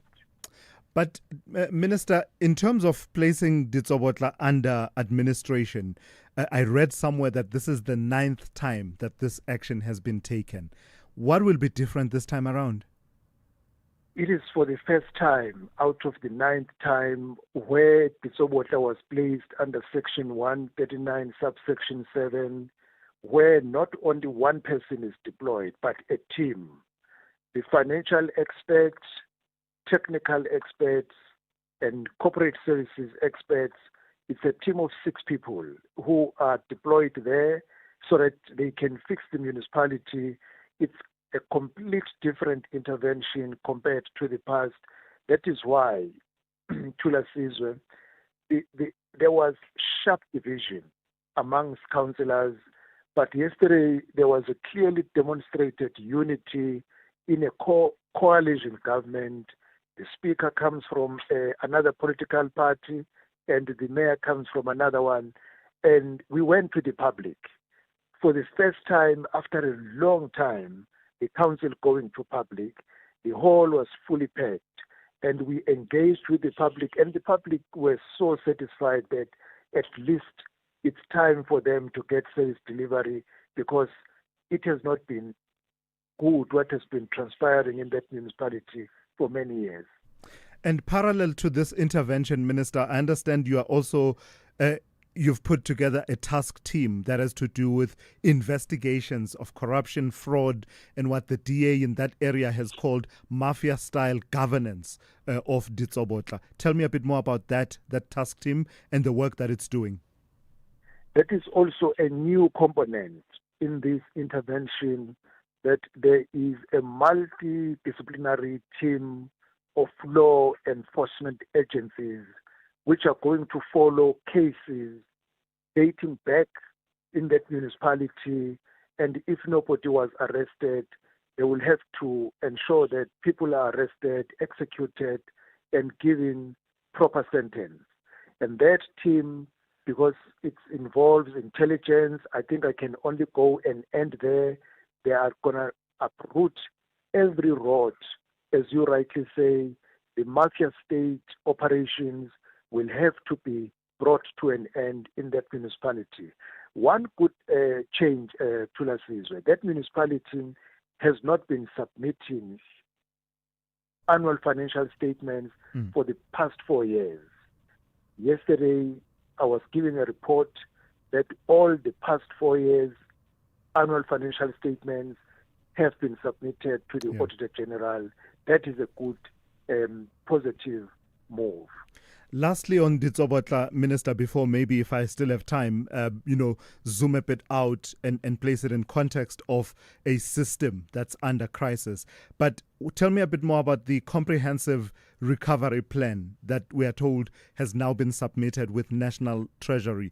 What is at the core of that recovery plan, and what timelines are we looking at in terms of its implementation by the administrators? The first thing the intervention team they did was a diagnosis of the problem. Administratively, the municipality, the staff is bloated, possibly with ghost workers, and they are auditing such. And the financial management, the municipality is bankrupt with many commitments which are not financially backed. And even in terms of the infrastructure, therefore, what they did, they submitted a proposal to Treasury, which is going to look at how, because now we have intervened as a cabinet. Definitely, we also need to intervene financially in order to ensure that services are rendered, because there is no money, literally no money. We have to come on board for the sake of the people of Ditsobotla, and where we have to recover money, do so. The submission is going to be serving before the cabinet with clear timelines, but quite because even yesterday, councillors on the presentation that was done, they requested some adjustments to be included, and I'm waiting for an annexure to what has been submitted on the basis of the yesterday's engagement, because we want to do a thorough work when it comes to considering the resources and the timeline. All right, let's leave it there for this morning. Minister Velenkosini Hlabisa talking about the intervention of national government in the deeply troubled Ditsobotla municipality in the northwest. Don't have time to go into the broader context of the local government system as a whole being under crisis, but I'm sure it's a conversation we will return to time and again here on the show. This is SAFM Sport with Zai Khan. It's a very good morning to you. Let's start with cricket. The Proteas women, they've bounced back in style at the ICC Women's World Cup, beating New Zealand by 6 wickets in indoor. Tasman Brits, the star of the show, smashing her 4th ODI century in 5 innings. Earlier, Nonkululeko Mhlaba tore through the White Ferns middle order. She claimed 4 for 40 to spark a collapse of 7 for 44. South Africa chased down 232 with nearly 10 overs to spare. Meanwhile, more cricket. The Proteas stand-in captain Aiden Markram is looking forward to proving their doubters wrong and delivering on Asian soil when they take on Pakistan and India. That's starting from the 12th of October. Markram says he's aware that they have a target on their backs now that they are the world champions in the longest format of the game. It might be the case, I guess, post that final. I haven't really thought much about that, but I suppose you do create a bit of a target on your back if you've won, so it's completely fair if that is the case, and from our point of view, we want to chase that again and we want to lift that same trophy once again. So each team will come for you. You as a team as well have to keep getting better and improving and play well in all different types of conditions, and it'll start for us in Pakistan, and it's a challenge that the boys will be up for. Let's go to soccer, and the Bafana Bafana coach Hugo Broos is aiming to take South Africa to the FIFA World Cup. Now, he has reiterated that nothing changes for them, especially with the deduction of 3 points by FIFA. Benin have not won a single away game in this qualification campaign. They travelled to Rwanda and Nigeria for the last 2 matches. Here's Coach Hugo Broos. There are no doubts. There have never been doubts from my side. And I will try to transfer that to the group tomorrow at the meeting we have, like always. I believe in that group, and I'm sure that on Friday they will do everything to win that game. We doubt if we see the performances in the past 8 games in for the qualifiers. I think if there is a team who deserve to go to the World Cup, it's South Africa. And finally, we bring news from the UEFA president. Alexander Seferin says the regrettable decision to allow 2 European League matches to be played abroad is exceptional and insists it will not set a precedent. La Liga clubs Villarreal and Barcelona are now set to face each other in Miami in December, and what would be the first European League fixture to be played abroad. That's the final whistle on your sport for now. On the morning brief, we'll have more. Top of the hour, I'm Zai Khan. Good morning, I'm Anne Musa. In the headlines, businessman Vuzimuzi Kat Matlala and 4 others are set to return to the Alexandra Magistrates Court in Johannesburg today. They are accused of orchestrating the failed assassination of Matlala's former partner, socialite Tebogo Tobejane, in October 2023. Parliament's Standing Committee on Public Accounts will today officially start its inquiry into allegations of maladministration at the Road Accident Fund. And 2 of this year's Nobel laureates in medicine are basking in international fame, while the third appears to be unaware of the accolade. I'll have details on these and other stories at 8. SAFM, guiding you through the rush hour traffic.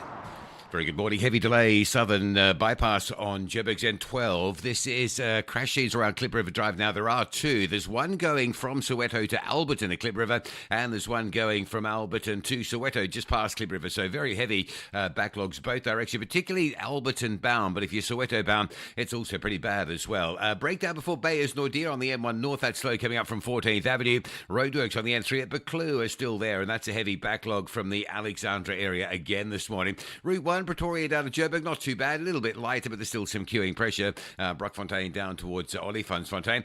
Truck crash near Tugela River, the N3 North is under pressure. If you're moving from Escort up to Van Rienens Pass, just after that Bergville exit, you really get into some heavy traffic. The road is obstructed and blocked, and traffic just queuing up in a queue that just continues to grow. Pinetown, Central Pinetown, quite busy this morning. M13 out to Paradise Valley, and then the M7 up over St John's Avenue Bridge. Both of those routes showing quite slow traffic. In Cape Town, major delays coming along the N7 southbound. It's a crash between Bosmansdam and Plattekloof Road. Traffic parking all the way back through to Dunoon and looking quite heavy. With your traffic update, I'm Rob Byrne. The business update on SAFM. Hey, Ndaulen, good morning to you once again. Let's start with Discovery Green closing a power supply deal with Glencore. Tell me more. That's right, Thulas. So the Discovery's renewable arm, Discovery Green, has secured a 20-year agreement to supply Glencore's coal operations in Mpumalanga with renewable energy from 2027. Energy will be drawn from Discovery Green's expanding solar and wind projects and supplied through the national grid, cutting the mine's emissions and providing more predictable costs. Now, Discovery Green's head, Andre Neptune, said the partnership ranks among the country's largest private renewable trading deals and offers a blueprint for other energy-intensive industries looking to curb emissions while shielding themselves from Eskom's price hikes. Now, Glencore's Coal SA CEO Murray Houston said the project aligns with the miners' climate strategy, which balances energy security with a growing renewable portfolio. Glencore joins companies such as Sasol, Implats, Fortress, and Southern Sun that have signed similar deals with Discovery Green. The partnership marks another step in SA's evolving energy landscape, where even ironically coal producers are investing in renewables to secure power and meet decarbonization targets. Anything to talk about Barack, anything. You'll do anything to talk about Barack, right? Not Obama. Not Obama. Not Obama. No. Barack Gold. Tell me about them dumping assets in Cote d'Ivoire. Now, the mining company has agreed to sell its stake in the Tongon gold mine and certain exploration assets in Cote d'Ivoire to the Atlantic Group in a deal valued at up to $305 million. Now, the agreement includes an initial cash consideration of about $192 million, which factors in a $23 million shareholder loan repayment due within 6 months of completion. Now, Barrick said proceeds from the transaction will be used to reinforce its balance sheet and maintain its focus on shareholder returns. The sale is expected to close before the end of the year, pending, of course, government approval. The acquisition will take place through the purchase of Barrick's Ivorian subsidiaries that own the Tongon mine and associated exploration licenses. Now, once scheduled to close in 2020, the mine's operational life was extended after successful exploration efforts. Lastly, Dowling, where do we stand on the markets at this hour? Kicking things off in Asia, markets are starting the trading day off in the green, with Japanese stocks leading the gains. Japanese stocks hit another record high, building on the previous day's surge following the election of a pro-stimulus advocate to lead the country's ruling party. And then over in Wall Street, futures in the red, reversing yesterday's gains. Focus is on deal-making activity in the AI industry, with OpenAI closing a partnership with AMD. And then coming back home, the JSE still benefiting from higher gold prices. The all share up 0.13% in yesterday's session. The rand, in the meantime, remaining resilient this morning, benefiting from a softer dollar at 17.18 to the greenback. Meanwhile, in the commodities scene, oil remains steady, trading just above $65 per barrel this morning. All right, Ndauling, thank you for that. We'll touch base with you one more time just after 8:30, in which update, of course, Ndauling will then give you a sense of the kind of trading day you can expect on this Tuesday. If you think you cannot afford a lawyer, think again. Clientele Legal has made professional legal services affordable for you. Whether it's a civil, criminal, or labor-related matter, we have a nationwide panel of attorneys standing by to assist you. SMS SAFM to 32195. That's SAFM to 32195 and we'll call you back. Clientele General is a licensed non-life insurer and an authorized FSP. Standard rates and terms and conditions apply. Mzansi, have you bought your Powerball ticket for the mind-blowing 120 million rand estimated jackpot this Tuesday? Don't delay. Play Powerball for an estimated 120 million rand jackpot today for your chance at winning the big millions. Buy your tickets now in store on nationallottery.co.za, the mobile app, cell phone banking, or simply dial star 120 star 7529 hash for USSD. Panda, Pusha, Play. Players must be 18 years or older. Play responsibly. Ituba is the proud operator of the National Lottery. Conversations that you connect with and react to. SAFM.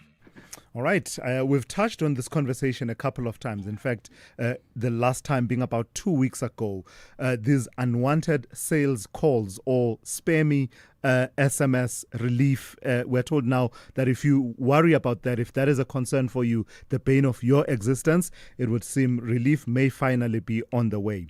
The information regulator has issued a new guidance note on direct marketing, tightening the rules on how companies can use your personal data and making it clear they need your written consent first. Under the new rules, companies must also keep a do not contact list of customers who've opted out, and that one no means no more calls, at least on paper.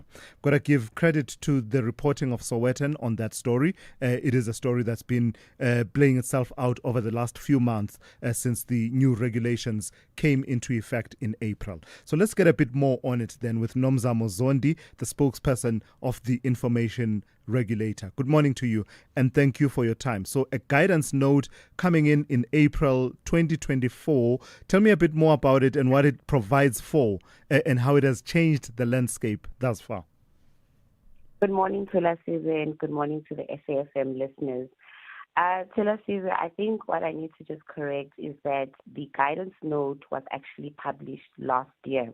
The guidance note that we developed after a robust engagement with industry players in the direct marketing sector, as well as public and private bodies who use direct marketing as part of their business or their business practices.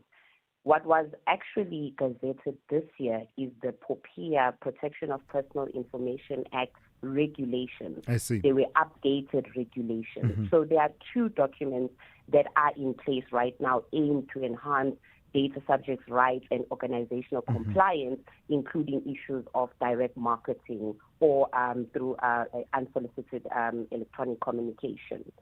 So what we had started off with last year, as I indicated, that we introduced the direct marketing guidance note. This was because businesses or organizations were not adhering to the provisions of POPIA contained in Section 69 and other provisions of POPIA, such as obtaining consent first before marketing a product or service to data subjects. They also disregarded the request, as you indicated, as a data subject, where you requested to opt out, to no longer be contacted or be marketed any service or product. So there were disregards for the opt-in required by POPIA and also opt-out prescribed in POPIA and even in the Consumer Protection Act. So these are the challenges that we have been grappling with, and these two documents seek to actually assist data subjects and also enhance compliance by these organizations. What's been the cumulative effect of the guidance note as well as the regulations that have to do with adherence and enforcement of the POPIA provisions? I think what we need to indicate is that the guidance note itself was actually to assist responsible parties to comply with POPIA and processing personal information. It created clarity on the provisions which were in the Act itself, which parties or responsible parties fail to understand or interpret. But also the Act guides parties to adhere with the provisions, but some blatantly disregarded those, which is why the regulations, which also then put in stricter measures in terms of how personal information should be processed during direct marketing exercises. So some of the regulation, some of the provisions in the regulation has expanded definitions because there was an argument or they were pushed back in terms of telephone being a means of direct marketing, where it was indicated because it was not in the definitions of POPIA, then they continued to bombard you and call you through telephone to market, where there was arguments that it's not regarded as a platform. But now the regulations have included that. So if someone contacts you through telephone, they have to have obtained your consent. So there's also stricter consent rules in the regulations, whereby there needs to be written consent that is received from the data subject for you to actually market to them. Because if we investigate as the information regulator or conduct an assessment, and we find and you're unable to demonstrate that Thulasizwe had consented for you to market a service or product to them, then there will be the contravention of the law. Then the regulation also introduces multiple channels for you to object or request to not be contacted as a data subject, where there must be deletion, correction of your information, and so forth through any means, and it must be not laborious and it must be free of charge. So those are some of the things that are introduced in the regulations and the direct marketing guidance note. It's all very nice on paper, Nomzamo, but let me tell you from experience, none of that is happening. The calls continue where I clearly did not consent, never interacted with that particular company, and it seems to be so systematic that if you block one number, just another one with one or two digits being different, possibly operating from the same call center or same building, will then start calling you. You block that one and another one, and so on and so on. You buy one product and you get offers and calls that relate to 100 other products of a similar kind. Is your biggest problem, that your regulations are about the part of the industry, the direct marketing industry, that wants to comply, that wants to be ethical, as opposed to the bigger industry that is simply not interested in your written rules? When we introduced the guidance notes, we had a robust engagement with the industries, and we also wanted to understand their operations and so forth, which is why when we published them, it was to enhance compliance. But what we also do when we are educating or creating awareness, we do request data subjects to lodge complaints with the information regulator, because what we've often seen is that, okay, let me just indicate that between April this year to date, we've only received about 60 complaints from the public in terms of direct marketing, because what often happens is that when you do receive these unsolicited calls and you are frustrated by them, you often just either drop the call, block the call, and as you indicated that it's now systematic and there's total disregard for your privacy, which I also don't understand. How does it assist organization to keep phoning someone who clearly indicates that they do not want to be marketed this product? So what we do urge data subjects or members of the public is that do record who is calling you, which organization is calling you, and ask them to remove you from their database. And if you can keep record of that, so that when you complain to the information regulator, it assists us to be able to intervene, because as an information regulator, we are responsible to ensure that your right is protected. And if there's violation of your rights and you complain to us, we investigate, and if obviously there is violation, then we institute administrative fines to that organization who is violating the right. So we are urging members of the public also to lodge complaints with us, so we're able to actually deal with these companies that are blatantly disregarding the law. And have you found anyone since you've been receiving these complaints? We do have a couple of organizations currently that we have enforcement notices, or we have escalated the matter to the enforcement committee.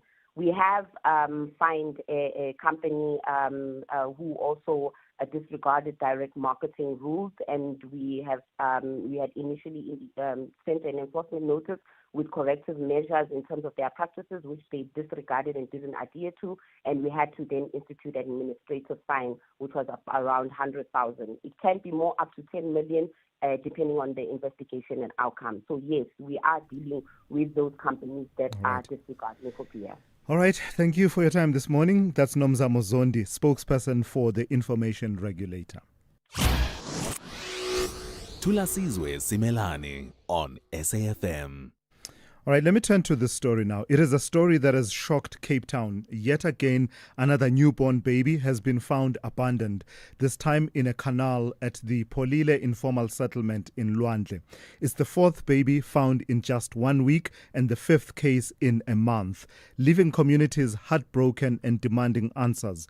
Police say an inquest has been opened after a resident discovered the infant's body among debris earlier on Tuesday morning. Child rights groups are calling it a tragic reflection of social breakdown, where stigma, poverty and desperation leave mothers feeling they have no safe alternatives.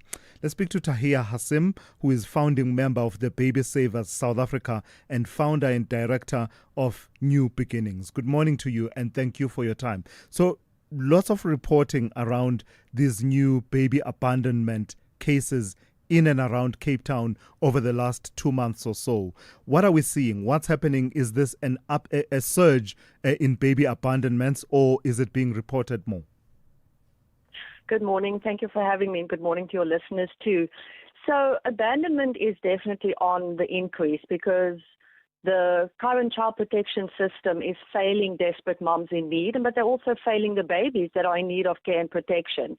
And well, if you look at just the media reports alone for this year so far, up until the end of October, there's been 57 babies, and 27 of those have been found deceased. So we're definitely failing our moms and our children across the country, with Gauteng and KZN having the highest statistics. Western Cape plus the 4 now this week is at 8, where Gauteng and KZN are sitting at 19 and 18 so far. What are the social and psychosocial factors that are at play that lead to baby abandonments? I think it's a culmination of things. Poverty definitely being one of them, abuse, rape, moms not being ready for this baby or not being able to like successfully support another baby, having, a few already. So there's varying factors that contribute to baby abandonment in South Africa. But again, there isn't a sturdy enough or strong enough, a properly resourced and equipped support system for moms who are facing crisis pregnancies in all provinces. There just aren't enough social workers to provide the necessary services, whether it be counseling, support. I think it's across all provinces that support is needed. What is the support system that currently exists? What does it look like within the state and also outside of the state? What options are there, for instance, for a mother of a newborn wanting to explore various options, safer options, in the case of an unwanted pregnancy and birth? So, Department of Social Development likes to say that there's enough resources available, but we can clearly see from our networks across the provinces that moms are ridiculed. They are told that they are bad mothers if they even mention the word adoption. People just automatically assume when a mom says, I can't keep my baby, they automatically mean adoption, but that's not necessarily the case. These moms need options counseling, and not many social workers are adequately trained in options counseling to provide to these moms, to give them their options, whether it's place of safety, whether it's foster care, whether it's adoption. Through Baby Savers SA, we also work with Pregnancy Help Network that's got offices across the country. So we try and network as many NGOs that we can in the sector, so that if a mom reaches out to us on our WhatsApp line, on our Facebook page, on Messenger, that we can ask in which area she is and try and give her the help that she needs, in her local vicinity. But the problem with that is also a lot of the moms indicate, it's not age related. It's not necessarily just teenage moms, or moms say, but the nurses at the clinics ridicule us and they tell us, we're bad mothers or we're bad people. Even in rape cases, there's just not enough support that is compassionate and caring and understanding of these moms. It's very judgmental. Yeah. Could the interventions be more targeted in terms of the socio-economic context in which baby abandonments happen, such that as limited as the resources are, they are better targeted and therefore readily accessible in the contexts where there seems to be a prevalence of baby abandonments? Absolutely, and that is why we as Baby Savers is fighting so hard to keep Baby Savers open and to pass, the safe haven law, so that police stations, firehouses, hospitals can also be used, but those people need to be trained. And we're saying to Department of Social Development, join hands with us. Let's do this together, because alone government can't face this mammoth task on their own. So definitely, yes, there's definitely scope for that. All the parties just need to come to the table and take responsibility and say, I can do this or I can do that. Well, let me help you with that. But yeah, there's definitely... Say a bit more and very quickly on the safe haven laws. What do you mean by that? What would those laws look like? What would they do? So it would enable any mom then not to be prosecuted or criminally charged if she walks into a police station or clinic or a fire station and say, this is who I am. I can't keep my baby for whatever reason. If that baby is unharmed, not abused in any way, healthy, the state should take custody of that child and not prosecute the mom. All right, let's leave it there for this morning. Thank you for sharing your insights with me. That's Tahia Hassim, who is founding member of Baby Savers SA, as well as a founder and director of New Beginnings. SAFM. Guiding you through the rush hour traffic. A very good morning. Heavy traffic on the N12 Southern Bypass south of Joburg. Crash scenes on both the eastbound and westbound around Klip River Drive. It's heavy both ways, but it's particularly bad if you're coming from Soweto to Alberton. N3 north, the queue into Beclue now starts at around Modderfontein Road. A breakdown on the M1 north going up to Bayers Nordia, so that remains slow as well.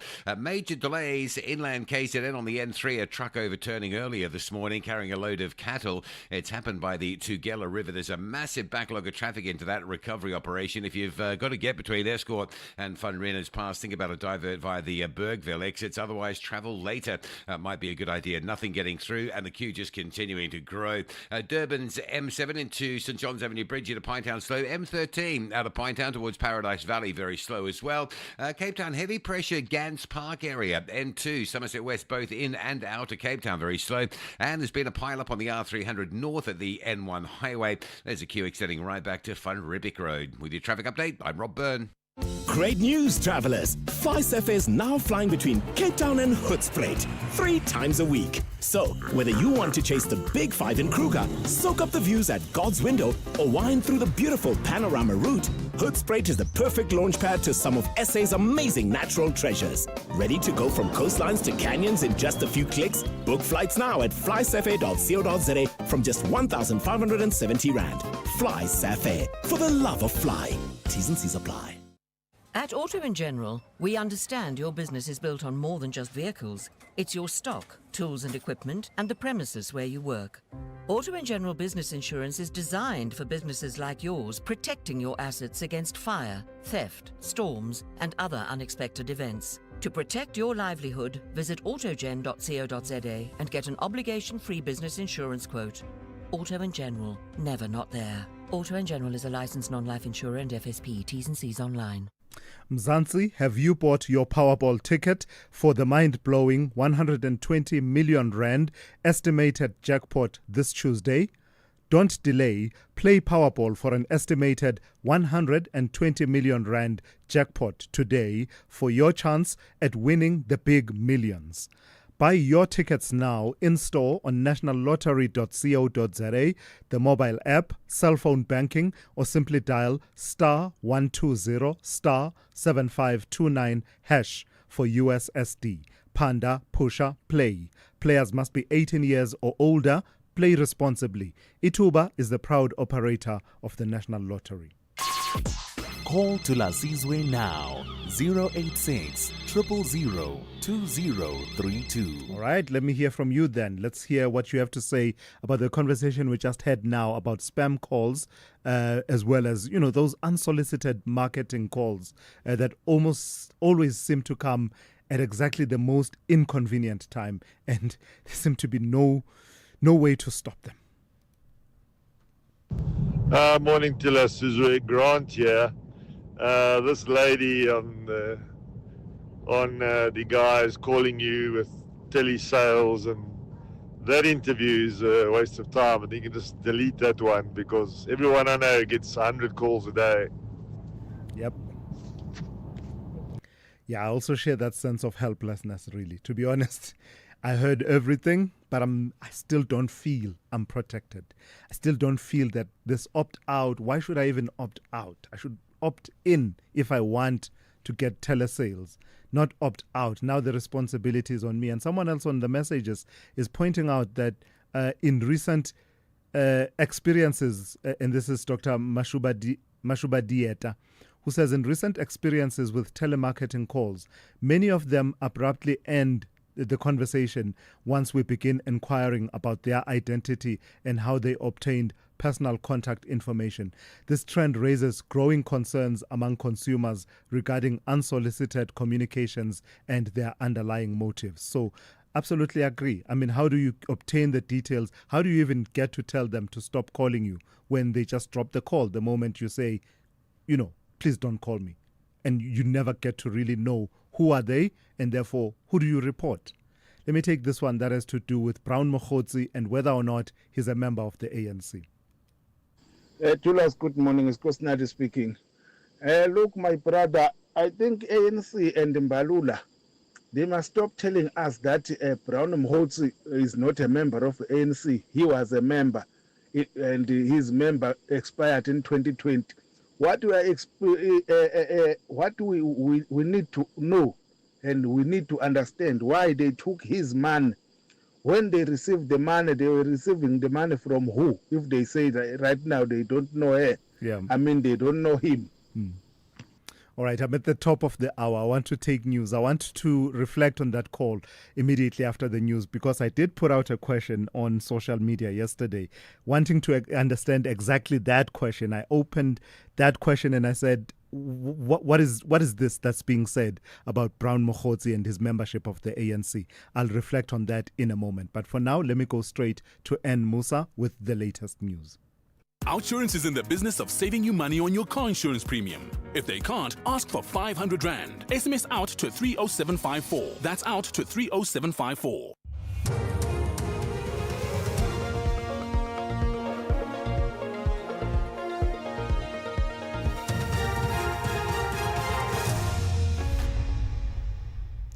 In our top stories, Matlala and co-accused back at the Alexandra Magistrates Court today, and a new Prime Minister appointed in Madagascar.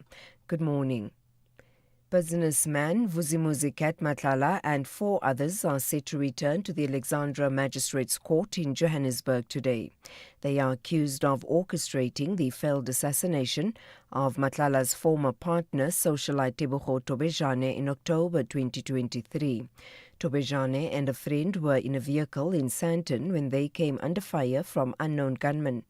The appearance of the 5 accused comes after Matlala's latest failed bail bid. Matlala has remained behind bars. Paul Magubane reports. The 5 accused, including Matlala's wife, Tsakane Matlala, face serious charges ranging from attempted murder to money laundering. The National Prosecuting Authority hints at the possibility of additional charges being brought against the accused, as NPA spokesperson Phindi Njonondwane explains. There are 7 dockets that are under investigation, 2 from Orlando, 2 from Sandton, 2 from Pretoria, and 1 from Vereeniging. During the bail application last month, the prosecution revealed that Tobejane has since fled the country, citing ongoing fears for her safety. Meanwhile, the city of Ekurhuleni has confirmed investigating allegations that Metro Police Deputy Chief Julius Mkhwanazi extended undue favours to the alleged underworld figure Matlala. The favours allegedly included fitting Matlala's vehicles with blue lights. KwaZulu-Natal Police Commissioner Nhlanhla Mkhwanazi made the allegations. Mkhwanazi will today appear before Parliament's ad hoc committee tasked with investigating his allegations. Parliament's Standing Committee on Public Accounts will today officially start its inquiry into allegations of maladministration at the Road Accident Fund. Scope is also looking into financial impropriety and the misuse of public funds at the Road Accident Fund. The aim of the inquiry is to establish whether there has been any non-compliance with laws or policies applicable to the Road Accident Fund. If SCOPA finds non-compliance, it will make recommendations on what action to take. The embattled president of Madagascar, Andry Rajoelina, has named an army general as his new prime minister. This comes a week after dissolving the government following protests over power and water shortages. General Rufin Fortunat Zafisambo was chief of staff to his sacked predecessor. The BBC's Semi Awami has the details. His appointment comes amid the president's fears of a coup attempt. The president's choice of a military-backed individual is likely to be perceived as a move to consolidate power and secure the military's loyalty. To others, this move represents a significant militarization of the government during a period of high political tension. While youth demonstrators have vowed to continue protests until the president resigns, President Rajoelina seems to be ignoring that call so far. And finally, two of this year's Nobel laureates in medicine are basking in international fame, while the third appears to be unaware of the accolade. American scientist Fred Ramsdale is reported to be off-grid and can't be reached. His fellow prize winner, Mary Bronco, has expressed her surprise at the award. I have spoken to two different gentlemen from the Nobel Committee in Sweden, as well as Swedish Public Radio, and I guess it's real. And my colleague, Fred Ramsdale, to my knowledge, they still haven't found him. He's like backpacking in the wilds of Idaho, and so it will be a shock for him as well. Recapping the top story, businessman Vusimuzikat Matlala and four others are set to return to the Alexandra Magistrates Court in Johannesburg today. They are accused of orchestrating the failed assassination of Matlala's former partner, socialite Tebogo Tobejane, in October of 2023. For SFM News, I am Anne Musa. Outsurance will go out of their way to try and save you money on your car insurance. If they can't, ask for 500 Rand. SMS out to 30754. That's out to 30754. 65-year-old Helena doesn't play around when it comes to her budget. That's why she's thrilled to be with Outsurance, paying only 398 Rand a month for her 2025 Hyundai Exter. And 50-year-old Priya knew she couldn't let the deal pass her by, paying just 1,178 Rand a month for her 2024 Haval H6 4x4. Ready to get more out of your car insurance? SMS out to 30754 today. That's out to 30754. Outsurance, licensed insurer and FSP. T's, C's and information online. And it's a very good morning to you in your SFM Sports headlines. It's soccer with a boost for Bafana as coach Hugo Bruges welcomes back the AFCON heroes for the final push. And in cricket, the Proteas are looking for World Test Championship vindication on Asian soil. All the details just before 8:30. SAFM, guiding you through the rush hour traffic. Good morning. Roadworks continue on Joburg's N3 North up at Buccleuch. It's a double-lane closure, a queue all the way back through to Modderfontein Road. That's heading north. Southbound, there's a breakdown near London Road. So coming from Limbro Park, that is quite slow as well. N1 from Bayers Nordia round to Ravonia looking quite busy. And the Mike 1 straight up through central Joburg. Boyson through to Empire Road and then sort of Houghton up towards Santon. It's all fairly busy this morning. Crash on the N1 North at John Foster Drive. Some queuing traffic through the Brockfontein interchange as you head up into that one. Still busy with that crash recovery of that cattle truck that overturned this morning north of Escort towards Van Rielen's. The scene is just up by the Tugela River and it's a very heavy delay. Off-ramp at Bergville to the R74. Do a workaround via those Bergville Ladysmith ramps. Otherwise, just delay travel north of Escort until that scene is out of the way. Durban's N2 jam-packed from the M7 moving up through Spaghetti Junction on your way towards Westwood Mall territory. Cape Town N1 inbound fairly heavy from Plattercliff to Kuburg interchange and a crash on Nelson Mandela Boulevard going inbound just after Hospital Bend. That's quite heavy coming through from Langa and a smash on the R300 north at the N1. There's a delay that extends right back towards Van Riebeeck Road. With your traffic update, I'm Rob Byrne.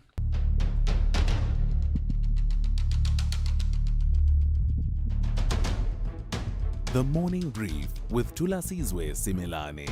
Weekdays, Monday to Friday, 6 to 9 a.m.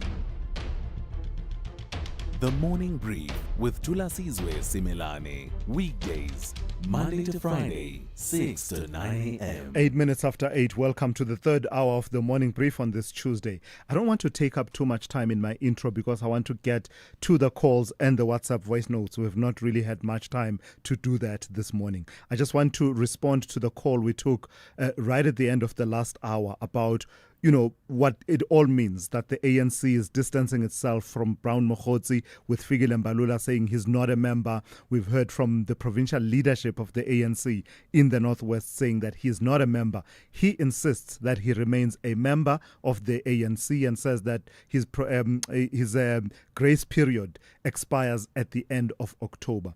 The question I've had all along in all of this is, so what point is being made by this denial that he's a member of the ANC? Is it to say all the activities he was undertaking in terms of soliciting funds to transport people and for accommodation for activities such as regional meetings, because those came up in the testimony at the Madlanga Commission, regional meetings of the ANC, January 8 events of the ANC, all of those, are we saying that he was freelancing? He was just being a good Samaritan, the officious bystander in legal terms, a busybody, involving himself in things that have nothing to do with him. Is that the point of all of this? And if that is the point, why is that not being said directly? And I ask that because yesterday I did put out a question, and thankfully my Facebook friends responded and gave me a better sense of how this thing works when your membership expires. So on the ANC website, it's there. And the ANC will need to grapple with this and help us along to understand it in this context. Where they explain membership, they say there are categories of members in terms of the new system. One, member in good standing. That member subscription is up to date and can exercise all responsibilities and rights of an ANC member as set out in the Constitution. Two, not in good standing. An ANC member, but the member subscription is not up to date. The member must register and pay their renewal. Then you get to probation, which has to do with someone who is joining the ANC and they have 6 months probation before they can become members. And when that 6 months period is done with no objection, they automatically become members in good standing. Then there's grace period. This gives, for the Constitution, gives a member 3 months after their subscription expires to renew. If the member does not renew, they're automatically moved to not in good standing after the 3 months. So there you have it. Those are the categories in terms of what the ANC says. I just wish they would take this point to its logical conclusion. Either saying none of these activities he was doing on behalf of the ANC, and therefore there's nothing for them to reflect upon in terms of the financing and money culture in the ANC that are raised by Brown Mokhotzi's behavior. Let me leave that then. You can call me 086 000 2032. Your WhatsApp voice notes on 0614 104 107. Let's get into it then. The third hour of the morning brief on this Tuesday. This October month, SFM shines a light on mental health awareness. This month, we bring you conversations that break the stigma, encourage care, and provide strategies to protect your mental well-being. Because it's okay not to be okay, and together, we can build a healthier tomorrow. SAFM, leading the conversations that move us. Call Thulasizwe now, 086 000 2032. Let me start with a call from Lucas in Tsanin. Good morning to you, Lucas. Morning, Thulasizwe. How are you? Very well. Please go ahead. All right, Thulasizwe. I heard this Deputy Minister of Labour who came and talk about non-payment of assistance teachers. Yes. So, for me, it is good because they were quick to come and give explanation about this thing. So, and then we have got a lot of issues that need their intervention, but we are not finding them when we need them. You understand? It's like now I've got a view that that ministry is representing only people who are waiting for government. Mm-hmm. Because we in the private sector, we are crying and no one helping us. This thing, I think it started maybe 2-3 days, even 5 days back. Yeah. But they are quick to intervene. I But see. we have got ours that is been there long time. So they are not willing to come and assist. All right, Lucas, thank you for that. That's Lucas in Tsanin. So consistency seems to be the matter for him in as far as the Department of Employment and Labour is concerned. Be consistent is the call in terms of responding to issues both in the public and the private sector. Thabo, good morning in Poch. Hello, Thulasizwe. Thulasizwe, I want to speak to this notion of telemarketers. Yes. It's quite unfortunate what this lady was saying. It's just like reading a script that is in black and white. It's debilitating to see how easy, as people, we are vulnerable to multi-corporations because they easily can get our details, without at all any consequence. And yet there is this POPIA Act. What that thing goes for and who it serves, one remains just, perplexed about the whole thing.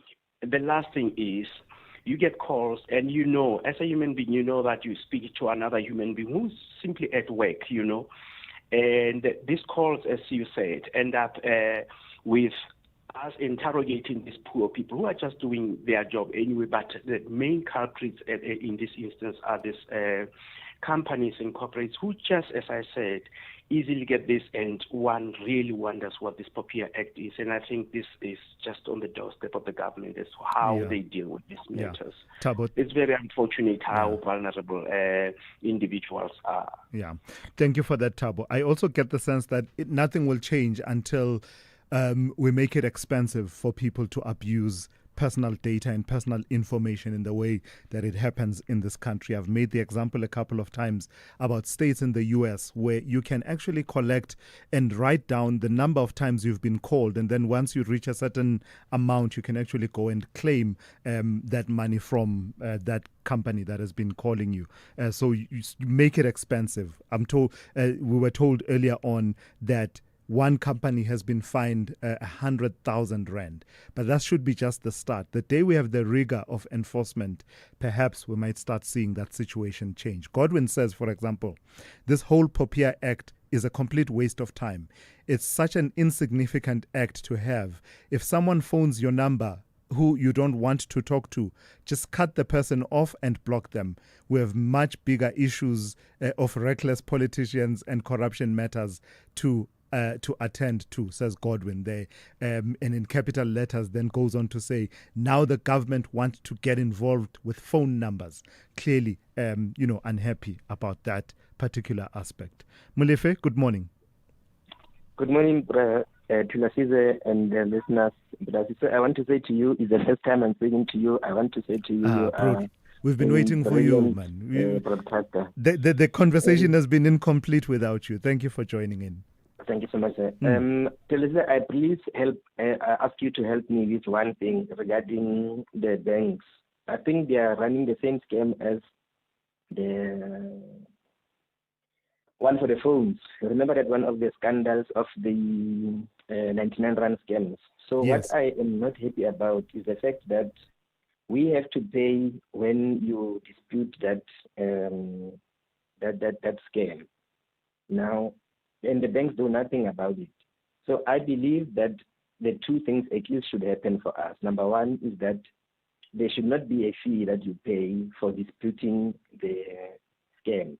And number two, the banks should be forced to investigate that. Mhm. How did that person or company get to have them debiting your account without the authorization? Yeah. So for the fact that they get money out of it and nothing happens afterwards, they either are complicit or doing nothing about it. And that is unfair to us. Yeah. It's trying to get a lot of money that I must lose every month on this bill. Have you approached the banking ombud about those issues? Oh, thanks. No, I haven't. So maybe that's Yeah. what I should do next. You should, I will yeah. do Just that. check the banking ombud and see how that goes in terms of lodging a complaint about some of the practices that you are raising. Thank you, though, for calling in, and do call again. That's Molefe out in Pretoria. Let me take a voice note very quickly. Let me see. Let me take this one. It's reflecting on the conversation we had a few minutes ago about baby abandonment. Thulasizwe, morning. Thank you for this conversation on family planning and unwanted births. We've got to start at the beginning. Why are people giving birth when they don't want to? And we've got to talk about abortion. We've got to talk about the options available to women not to have children if they don't want. That's where we need to start. Thank you. Good morning, Tulas and SAFM listeners. I don't know. I think there's a lot of options for mothers out there. There's a lot of options in terms of if you want to have the baby or not. First of all, there's prevention, and then there's the abortion. I mean, it's a bit controversial, but it's available. But how do you then become a mother, and then all of a sudden you decide you no longer want to be a mother? How does that work? I don't understand. Maybe someone can enlighten. Yeah, look, it's a complex conversation. Yeah, it really is complex. In various contexts, the choices that are available or the perception of the choices that are available. The sense that, in various individual contexts, the extent to which a person feels that they have a choice, one, as it relates to reproductive health, their ability to make those choices, it's not standard. So these are always nuanced and complex contextual situations that people find themselves in. So it's really a difficult conversation for me to talk about without wanting to sound judgmental, because you'd never know what is going on in a person's life at the point at which they feel, one, they don't have a choice around reproductive health, or two, once they are pregnant, they don't really have many options. So it always is difficult, and we benefit from listening to the various people that work in those spaces, that work with those women in those situations. So I think that really is what I'm calling for, listening and just hearing out from the context, what are the factors that are at play. SAFM. Prime time all day long. 21 minutes after 8, gender-based violence experts and activists are raising serious concerns over a lack of action from authorities, unions and the education department following allegations that a teacher in Mpumalanga assaulted a female colleague. This incident has once again brought the issue of safety in schools into sharp focus, not only for educators, as you know, but also for learners. Amid a disturbing rise in reports of sexual abuse and assault in educational institutions, questions are being asked about whether the Department of Basic Education and teacher unions are doing enough to confront the growing scourge of sexual misconduct by educators and to ensure schools remain safe spaces for all. Let's speak to Advocate Brenda Madumise, Director of WISE for Africa, an anti-GBV activist, who joins me now. Good morning to you, Advocate, and thank you for your time. From time to time, we report on incidents that happen in schools. How do you gauge the political will, the follow-through on plans, projects, policies, and the likes to make schools safer? And thanks for having me. Listen, I think we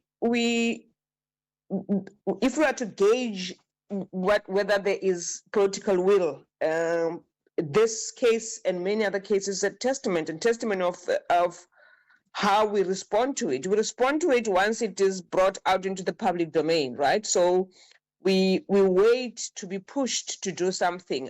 We don't do it because we believe in it. We don't do it because we have said so. We don't do it because we have taken an oath to uphold, the Constitution, to do right by our learners, to do right by our colleagues. We don't do that. We want to be forced and be pushed to act when we should be acting under normal course, right? And that's my problem, that we wait for all these things to be brought out into the open because of our failures to act when we're supposed to act. And I think that's the challenge right there. COSATU is embarking on a strike today. They have to reflect on why is it that in their many years of existence they have had cases of sexual assault and sexual harassment in the workplace where they are a union, where they should be protecting the interest of their members. They have failed to do so.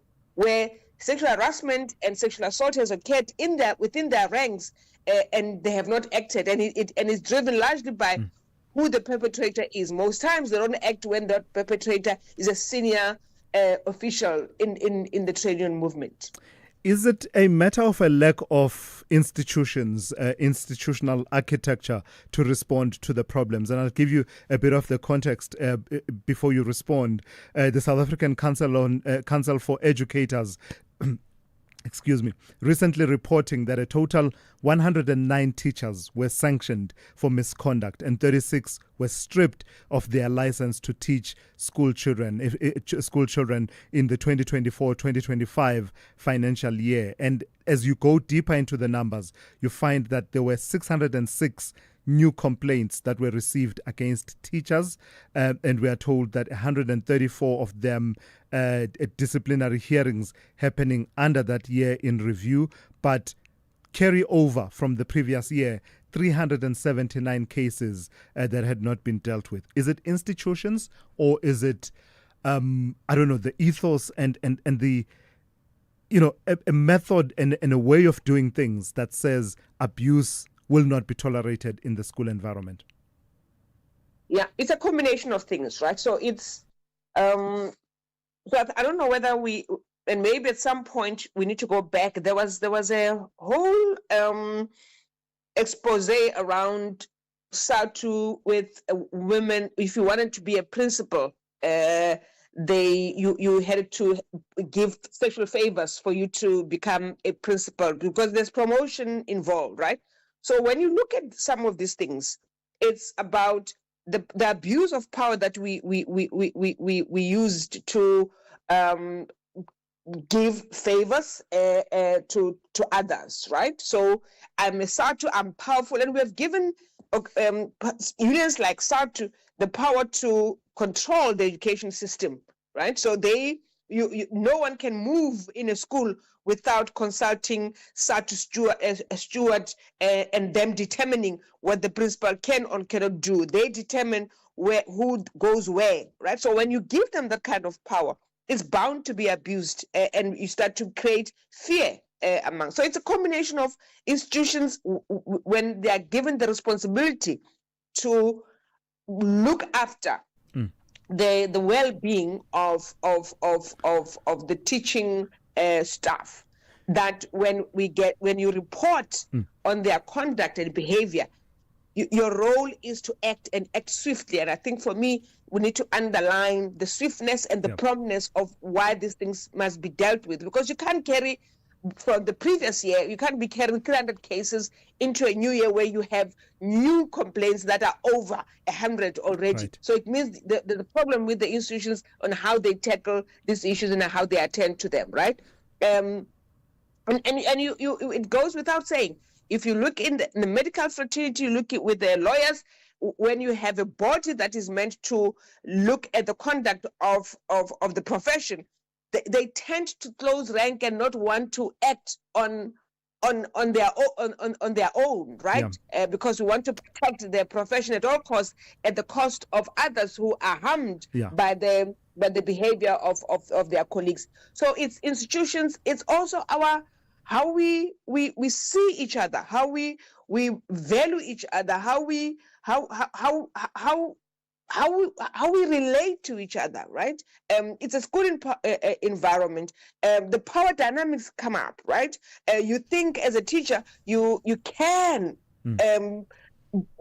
do as you please with a learner. You think you can do as you please with a new teacher because you have the power to do so. So it's really about how we conduct ourselves as professionals in a professional setting. All right, let's leave it there for this morning. Thank you for your time. Advocate Brenda Madumise, Director, Wise for Africa, anti-gender-based violence activist. This is SAFM Sport with Zai Khan. Good morning, good morning. Let's start with the Bafana coach. Hugo Bruce says calm heads and belief will be key as South Africa face Zimbabwe on Friday and Rwanda next Tuesday in their decisive World Cup qualifiers. The Belgian has called up Kaizer Chiefs Mduduzi Shabalala to replace the injured Rele Mofokeng and says he's confident in a balanced, experienced squad despite FIFA's points deduction that push Bafana behind Benin on goal difference. There's more good news though. Several African bronze medal winners are also back in the squad, including Siphelele Sithole, Khulisa Mudau and Nkosinathi Sibisi, adding some crunch and steel to the squad. I'm very happy with the guys who are back. I think if you see the games of Chiefs, I think that Zididzi is someone who has an action. He knows where to run when there is a space. For me, his best position is behind the striker. So if we use him, it will be on that position. When I call 23 players, I count on everyone, and I always have several times I said already to the group that okay, those guys who start the game are important, but those on the bench are even more important. Meanwhile, African football boss Patrice Motsepe says he's absolutely confident the 2025 Africa Cup of Nations will go ahead in Morocco.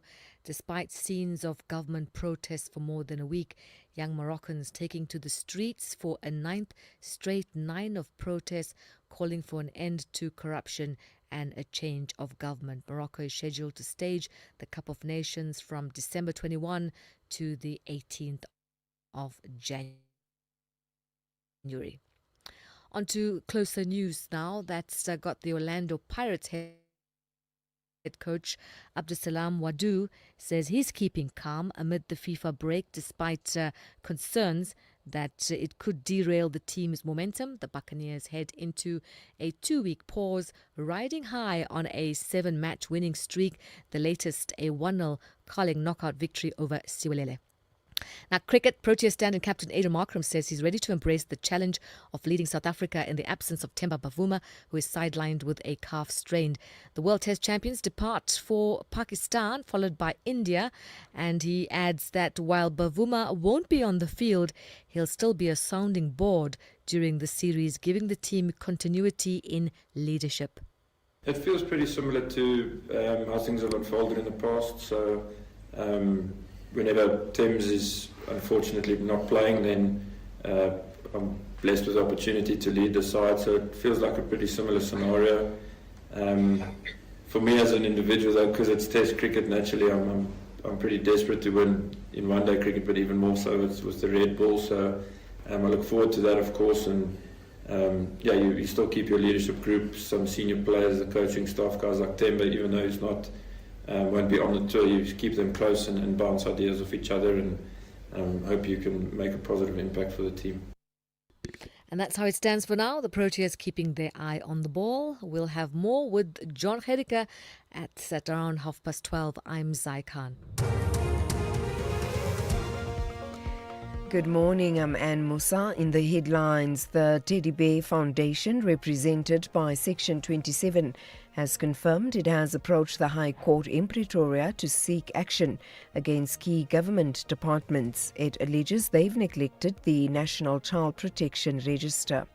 Businessman Vusimuzi Matlala and 4 others are set to return to the Alexandra Magistrates Court in Johannesburg today. They are accused of orchestrating the failed assassination of Matlala's former partner, socialite Tebogo Tobejane, in October of 2023.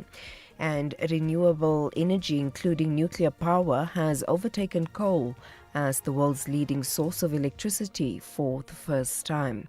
I'll have details on these and other stories at 9. SAFM, guiding you through the rush hour traffic. Good morning. Still major delays heading out of Escort up towards Van Rynen's Pass. It's the N3 North heading out of KZN. It's that truck that overturned earlier this morning carrying livestock, live cattle. So it's a major queue. Once you get past that sort of Bergville exit up towards Tugela River, you really are stuck in some heavy stuff. So maybe an off-ramp at Bergville, a workaround to rejoin further north, or just travel later might also be a good idea as well. Joburg's N3 pretty heavy this morning from Edenvale up into Buccleuch roadworks, plus an earlier crash causing some delays there. There's also also some roadworks that have popped up on the N3 south towards the London Road. So queuing traffic coming from Limbro Park on your way down in towards that Alex area as well. N1 through Midrand, still a bit sluggish down towards the New Road exit. Cape Town, crash scenes on the R300 north at the N1. That's very slow getting up from Kales River this morning, although it is starting to ease up. And the N1 into town, quite slow. Queues from N1 City through towards the elevated freeway. With your traffic update, I'm Rob Byrne. The Business Update on SAFM. All right, let's say good morning once again to Ndauling. I'm chuckling a bit, Ndauling, because I just looked at your second story. So let me not get ahead of myself. Let's start first things first. This is good news, is it not? Cherry is already one of those brands that are growing quite significantly in the South African market in terms of vehicle sales. Now you're telling us that they're exploring car manufacturing efforts in this country. That's right, Thulas. And this is according to Reuters, saying that the Chinese vehicle manufacturer is exploring ways to produce its cars in the country, with discussions underway with several automakers about possibly sharing production facilities. Now, the company is evaluating various approaches to local assembly, including partnering with an existing original equipment manufacturer, setting up a joint venture, or establishing its own greenfield plant. According to Tony Liu, who's the CEO of Cherry SA, a brand new site would take more time to develop, so the group is assessing all options carefully in light of potential import tariff increases. Like other Chinese automakers seeking to strengthen their global footprint, Cherry is expanding its manufacturing base abroad as more markets consider restrictions on imported vehicles from China. Now, should a deal materialize, the proposed facility would most likely operate as a complete knocked-down plant where cars are assembled locally from imported components. Production is expected to start on the Tiggo 4 compact SUV, targeted, of course, first at domestic buyers before exports to other African markets. All right.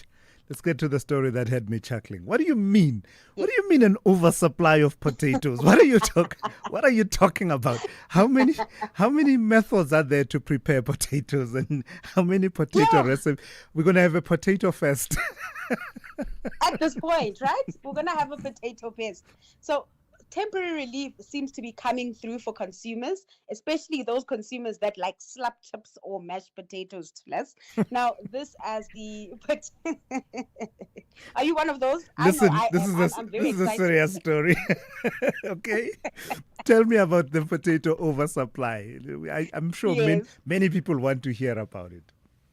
Yeah, so what's happening is that the potato sector is facing a steep decline as prices plunge well below production costs, leaving many farmers under pressure. Now, a record harvest boosted by expanded plantings and favorable weather has flooded markets and driven prices to multi-year lows.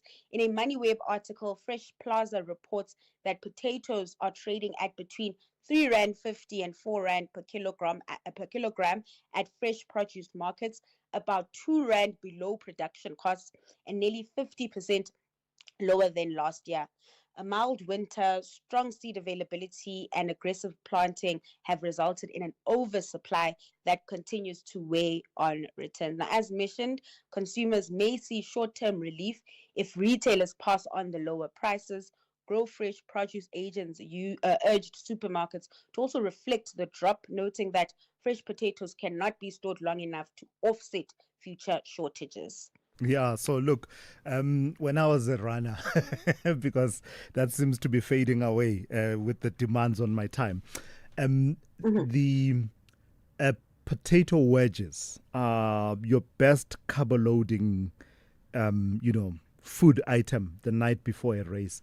And during the course of a race, a long race, those boiled potatoes with a bit of salt. Yes, that really is fantastic along the route. What's your favorite recipe? Slab chips, obviously. Slab chips, yeah? Slab chips with some fish, you're good to go. Yeah. All right, let's move on. Tell me how we're looking beyond the potato market. How are we looking on the markets this morning? So trade likely to start in positive territory here at home on the back of higher metal prices. In terms of company news, Afrimat is out with a trading update. So investors will be digesting that at the open. Then over in currency markets, the rand is slightly on the back foot but remains strong at 17.20 to the greenback. Excuse me. Now oil in the meantime edging closer to $66 per barrel. Some optimism in that market. Chilas, it's the Yeah, potato ne? talk. Yeah, ne? It's the excitement about the potatoes. All right. Are you okay? As I mentioned, oil. Yes. Yeah. I think I'm fine now.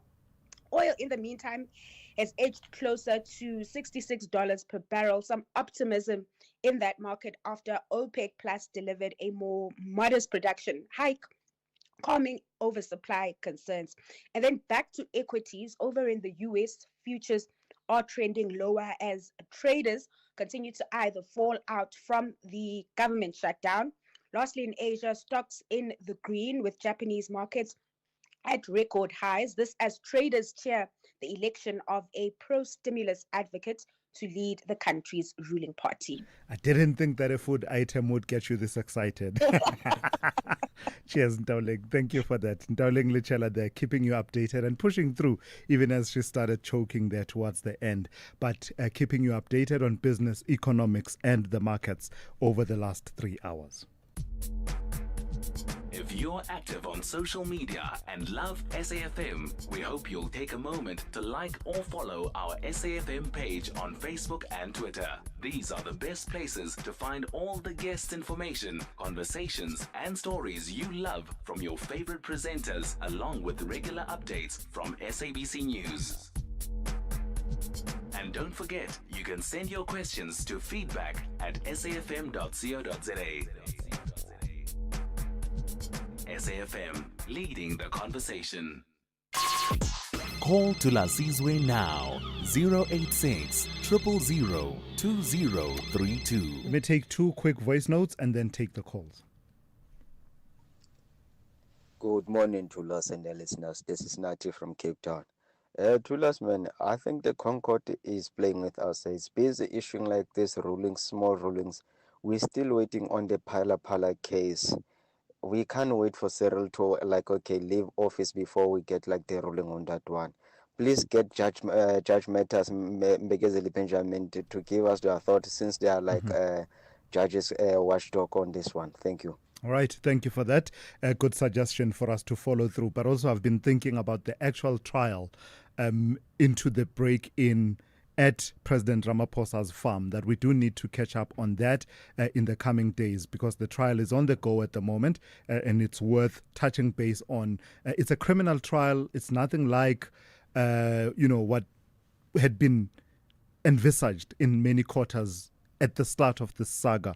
But we have the suspects that are accused of having undertaken that break-in at the farm of the president, now standing trial. In fact, last time I checked, they were on witness number 4 in as far as that criminal trial is concerned. So it is worth touching base on that and giving you an update in the coming days.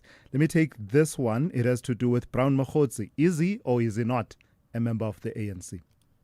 Morning, Thulas. It's interesting what is happening between ANC and Brian Mokhotsi. Brian Mokhotsi saying I'm a member, the ANC saying you are not a member. It's interesting, and I like it because it shows us the kind of ANC or the kind of useless government that we have, whereby they are harboring criminals, and people can open their eyes and see the kind of criminals that are in charge of this country. Useless things. All right, thank you for that. Let me go to Arthur in Opongolo. Good morning to you, Arthur. Good morning, Thulas and SAFM listeners. Good morning. Please go ahead. A week ago, I once reflected about unions, and it seems as if you were skeptical in accepting that in South Africa, the reason why the country is like this is because of unions. Now, I'm glad today somebody within the unions who have already brought this thing of where they are not taking a matter of a woman assaulted within. if you can go to all South African schools, not only in Mpumalanga only, you may find that this disease of changing money for exchanging money for job within principals is existing. It's worse when it has to be a woman has to be employed as a principal or not to employed as a teacher. He had to stick with a certain man. How this will stop if we have got leaders like the Premier of Gauteng, Mr. Bangaza Lesofi, who take a private matter, a part which has to be dealt in a boardroom. He take it on public. For God's sake, he forgot that one is a woman. If you take a woman on a public part, you are showing that you are superior. You can disregard her. Why you have to say that? So that is why the arrogance of unions. It's easy for them to do money laundering. It's easy for them to just assault any woman because they believe they are superior. Unions in South Africa are the real core of corruption. All of them. Gotcha. Arthur, thank you for that. In fact, I want to move on because I want to go to Crispin, also talking about the labor movement, in particular SADTU. Good morning. Good morning, Thulasizwe. My brother was a labor activist who actually founded some of the unions that are active today. The issue of corruption in unions is simply appalling and is very damaging. I had specific experience on a school governing body of which I was the member, where girls were being sexually harassed.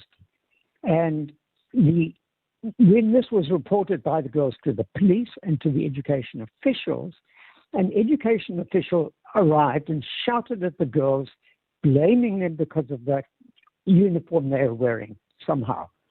The police did nothing whatsoever. On Saturday, somebody I know well, who was a teacher, he was subject to an assassination attempt, and he was a SADTU representative at the school. He managed to survive this. After 9 months in ICU, he got no support whatsoever from SADTU. They were simply interested in protecting perpetrators.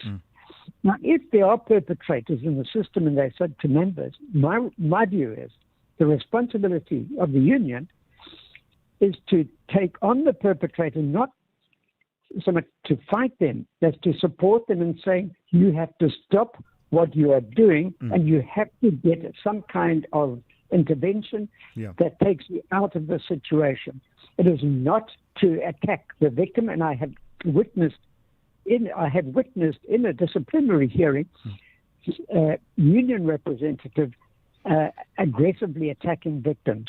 This is outrageous. It is completely wrong. All right, Crispin, thank you for that. It reminds me of that conversation, long-standing conversation within the labor movement about social distance and social disconnect. Way before we knew of social distance in the context of COVID-19, they were already talking about the distance between leaders and the led, right? Are the union leaders connected on the shop floor with the people that they represent, but also connected in society in terms of the issues that ail and pain society in all their conduct? They demonstrate that connectedness to the issues. So I suppose that's part of what you are talking to there. Ali in the Eastern Cape, good morning to you. Good morning. How are you today? Very well. How are you? Please go ahead. No, I'm fine. Let me start with the government and the social grants. Why is the government still keeping people from those unsure dates? The 5th, you will get your money on the 5th, on the 4th, on the 6th. It always depends. You see, me and you, we know that we are getting paid on this date. If we are getting paid on the last day of the month, we are getting paid on the last day of the month. If it's the 15th, and then it's the 15th. But the government keeps on putting more struggle to the social grants people. This month they give them their money on the second. Second month they give them on the 6th. What is the government thinking about these people? Moving target, so you can never be sure when the pay date is. Yeah. You can never be sure when the pay date is. Yes, the government is giving them the money free, but why is the government still taking advantage of such people? Yeah. No, I hear you. Secondly, I just want to quickly run to East London. the judgment that was made last week on Julius Malema. Why is our law and the government so weak to all those people who are up there? If Julius Malema has been found guilty, we must accept that he's been found guilty. Mm-hmm. He must take charge of what he did. Yes, he knew what he did in 2018. He knew he took a gun and he shot and he put people's lives in danger. That one he knows. Please, also us as supporters, we need to understand all these things. We need to stop supporting things that we know that are not right. If we are hitting the ANC leaders, that's what we must do to our party leaders as well. All right. Please, let's do that. Thank you. All right, Ali, thank you for that. You've gotten us thinking about a number of issues. Of course, in the matter of Julius Malema, we are between the verdict and the sentencing stage of that matter, the sentencing coming up in early 2026. And of course, he has already made it clear that he intends to appeal this conviction. So let's see how that plays itself out in the coming months. SAFM, guiding you through the rush hour traffic. Good morning. It's a real battle getting through the eastern side of Joburg. Got roadworks on the N3 north of Buccleuch. That's not new, but the traffic is lined up from Alex all the way out through Limbro Park. That's heavy, and that's an all-day queue. There's some roadworks that have popped up on the N3 south at London Road. So if you've come through Buccleuch and you get to Limbro Park and you're stuck in traffic, that's what that is. Heading out to the airport, roadworks back in just by Barber Road. So between Barber Road and the R21 exit, the airport entrance at R24 going east into the airport is quite heavy. And there's a crash out that side as well on the R24 West as you come on to the N12 highway merge. So that is very slow as well. Major delays still with us between Escort and Van Rynens Pass. It's this cattle truck that overturned this morning. Terrible scenes there. In fact, it happened up by the Tugela River. It's a massive queue of traffic moving that way. Traffic remains stacked. You can come off at the R74 Bergville exit and work your way onto some alternative routes just to avoid that. Otherwise, if you're not sure about that and it's not essential to travel, just delay your arrival. If you set off now and you miss the divert and you hit that sort of queue, you're not going to move. You're just going to join a massive backlog of truck and vehicular traffic heading up towards that Tugela River area. Crash just south of Lamercy on Durban's M4. This is the Ruthfirst Highway coming south just before the Mshloti exit is where that collision is.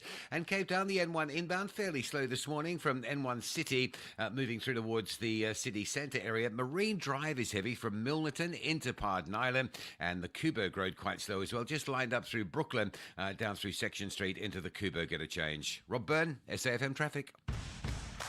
Who's behind the mask? A singing pineapple? A disco dancing dokolosh? It can only mean one thing. It's the Masked Singer US Season 9, the only show where celebrities hide behind wild costumes and even wilder vocals. Is that Beyonce? No. It's your dentist dressed as a giant taco.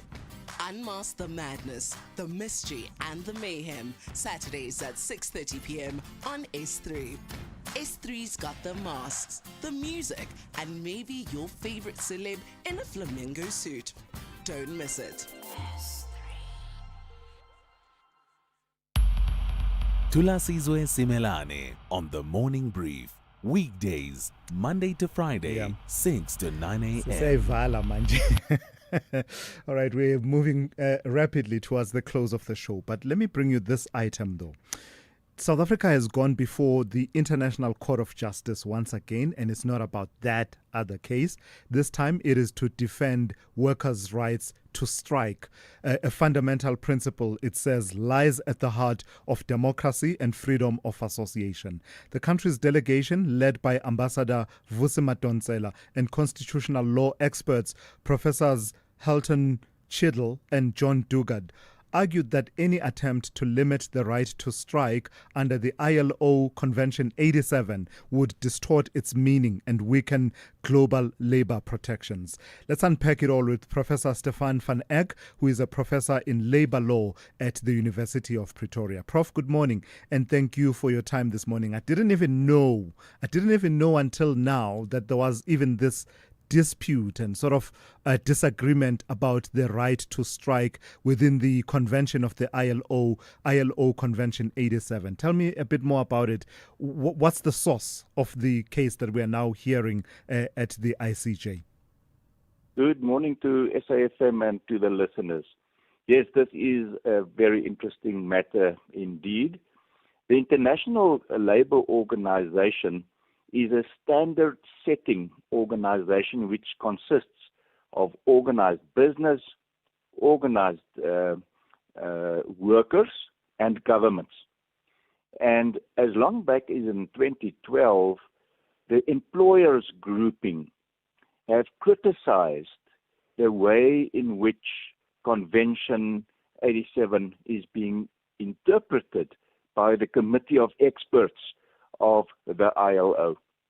So the ILO, the International Labour Organization, requested the World Court on International Matters, that's now the ICJ, to interpret this issue of whether Convention 87 does in fact protect the constitutional right to strike. Now, this will be an important case going forward insofar as it could serve as a guiding star for the ILO whenever complaints about particular member countries are being considered. But in the South African context, though, it will be a little bit of a theoretical exercise. And I say this because our Constitution, in no unclear terms, already recognize the constitutional right to strike. This is also given effect to in our Labour Relations Act. Now, yes, we do have this fundamental right to strike, but that doesn't say that there are not some limitations to that.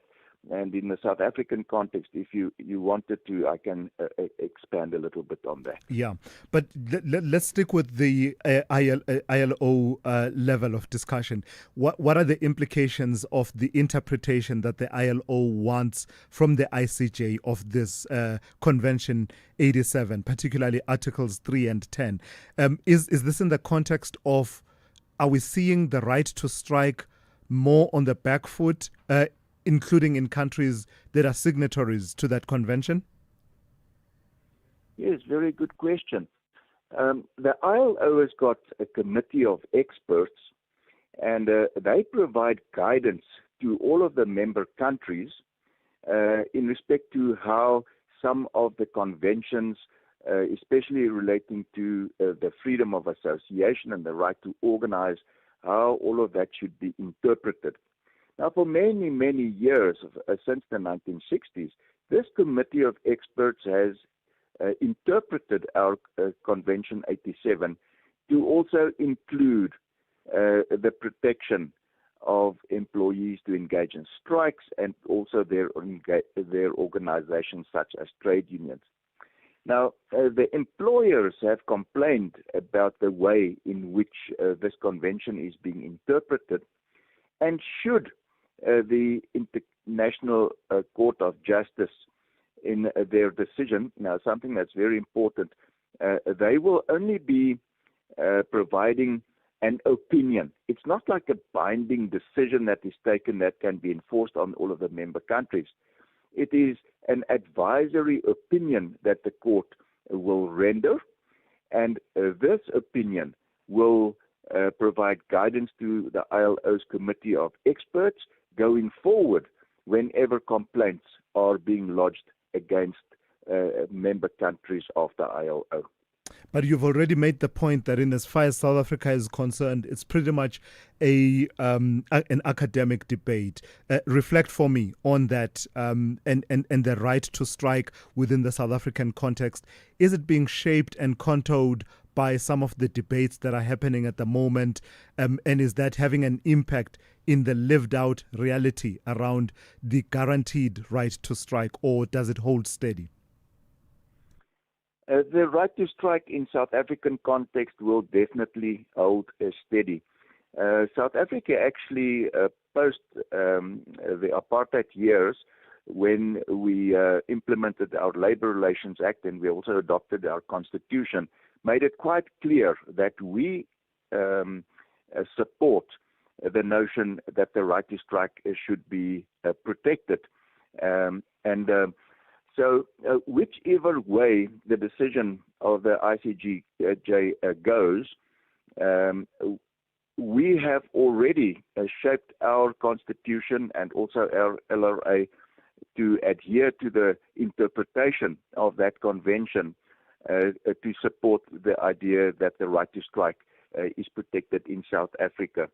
And the South African government decided to support the interpretation, which is being argued before the ICJ. It started yesterday, and today the proceedings will continue at the ICJ, to support the notion that this right to strike should be supported. So it's a global debate. South Africa is sitting on the side of the fence of organized labor and of workers to protect this right. Yeah. And going forward, on an international level, it will be interesting to see whether the ICJ does continue supporting the ILO's previous line of thinking, or whether it will take a bit of a turn. But I predict that the workers' right to strike will in fact be supported by the ICJ. All right, let's leave it there for this morning. Thank you for your time. Professor Stefan van Eck is a professor in labor law at the University of Pretoria. Bringing us to the end of today's edition of the Morning Brief. Thank you for your engagement and as well as for listening for the last 3 hours. Don't go anywhere. The Talking Point with Kathy Motlatlana is up next here on SAFM after the news with N. Musa. I'm Thulasizwe Simelane. You've been briefed.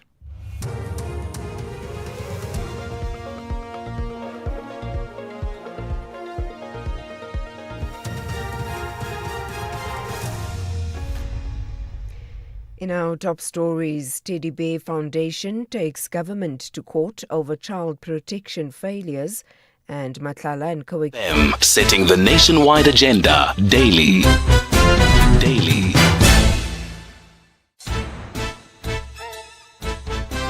SAFM setting the nationwide agenda daily.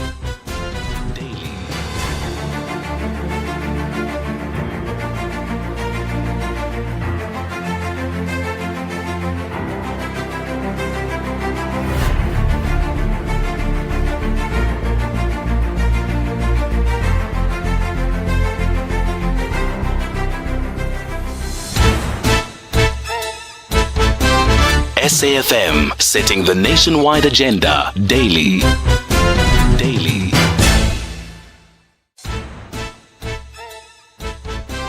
SAFM setting the nationwide agenda daily.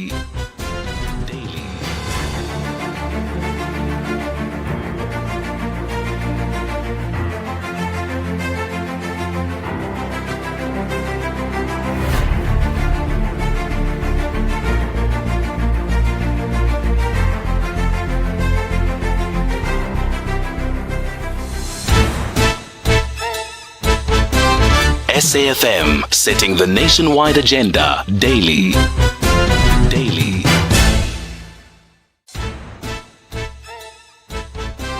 SAFM setting the nationwide agenda daily.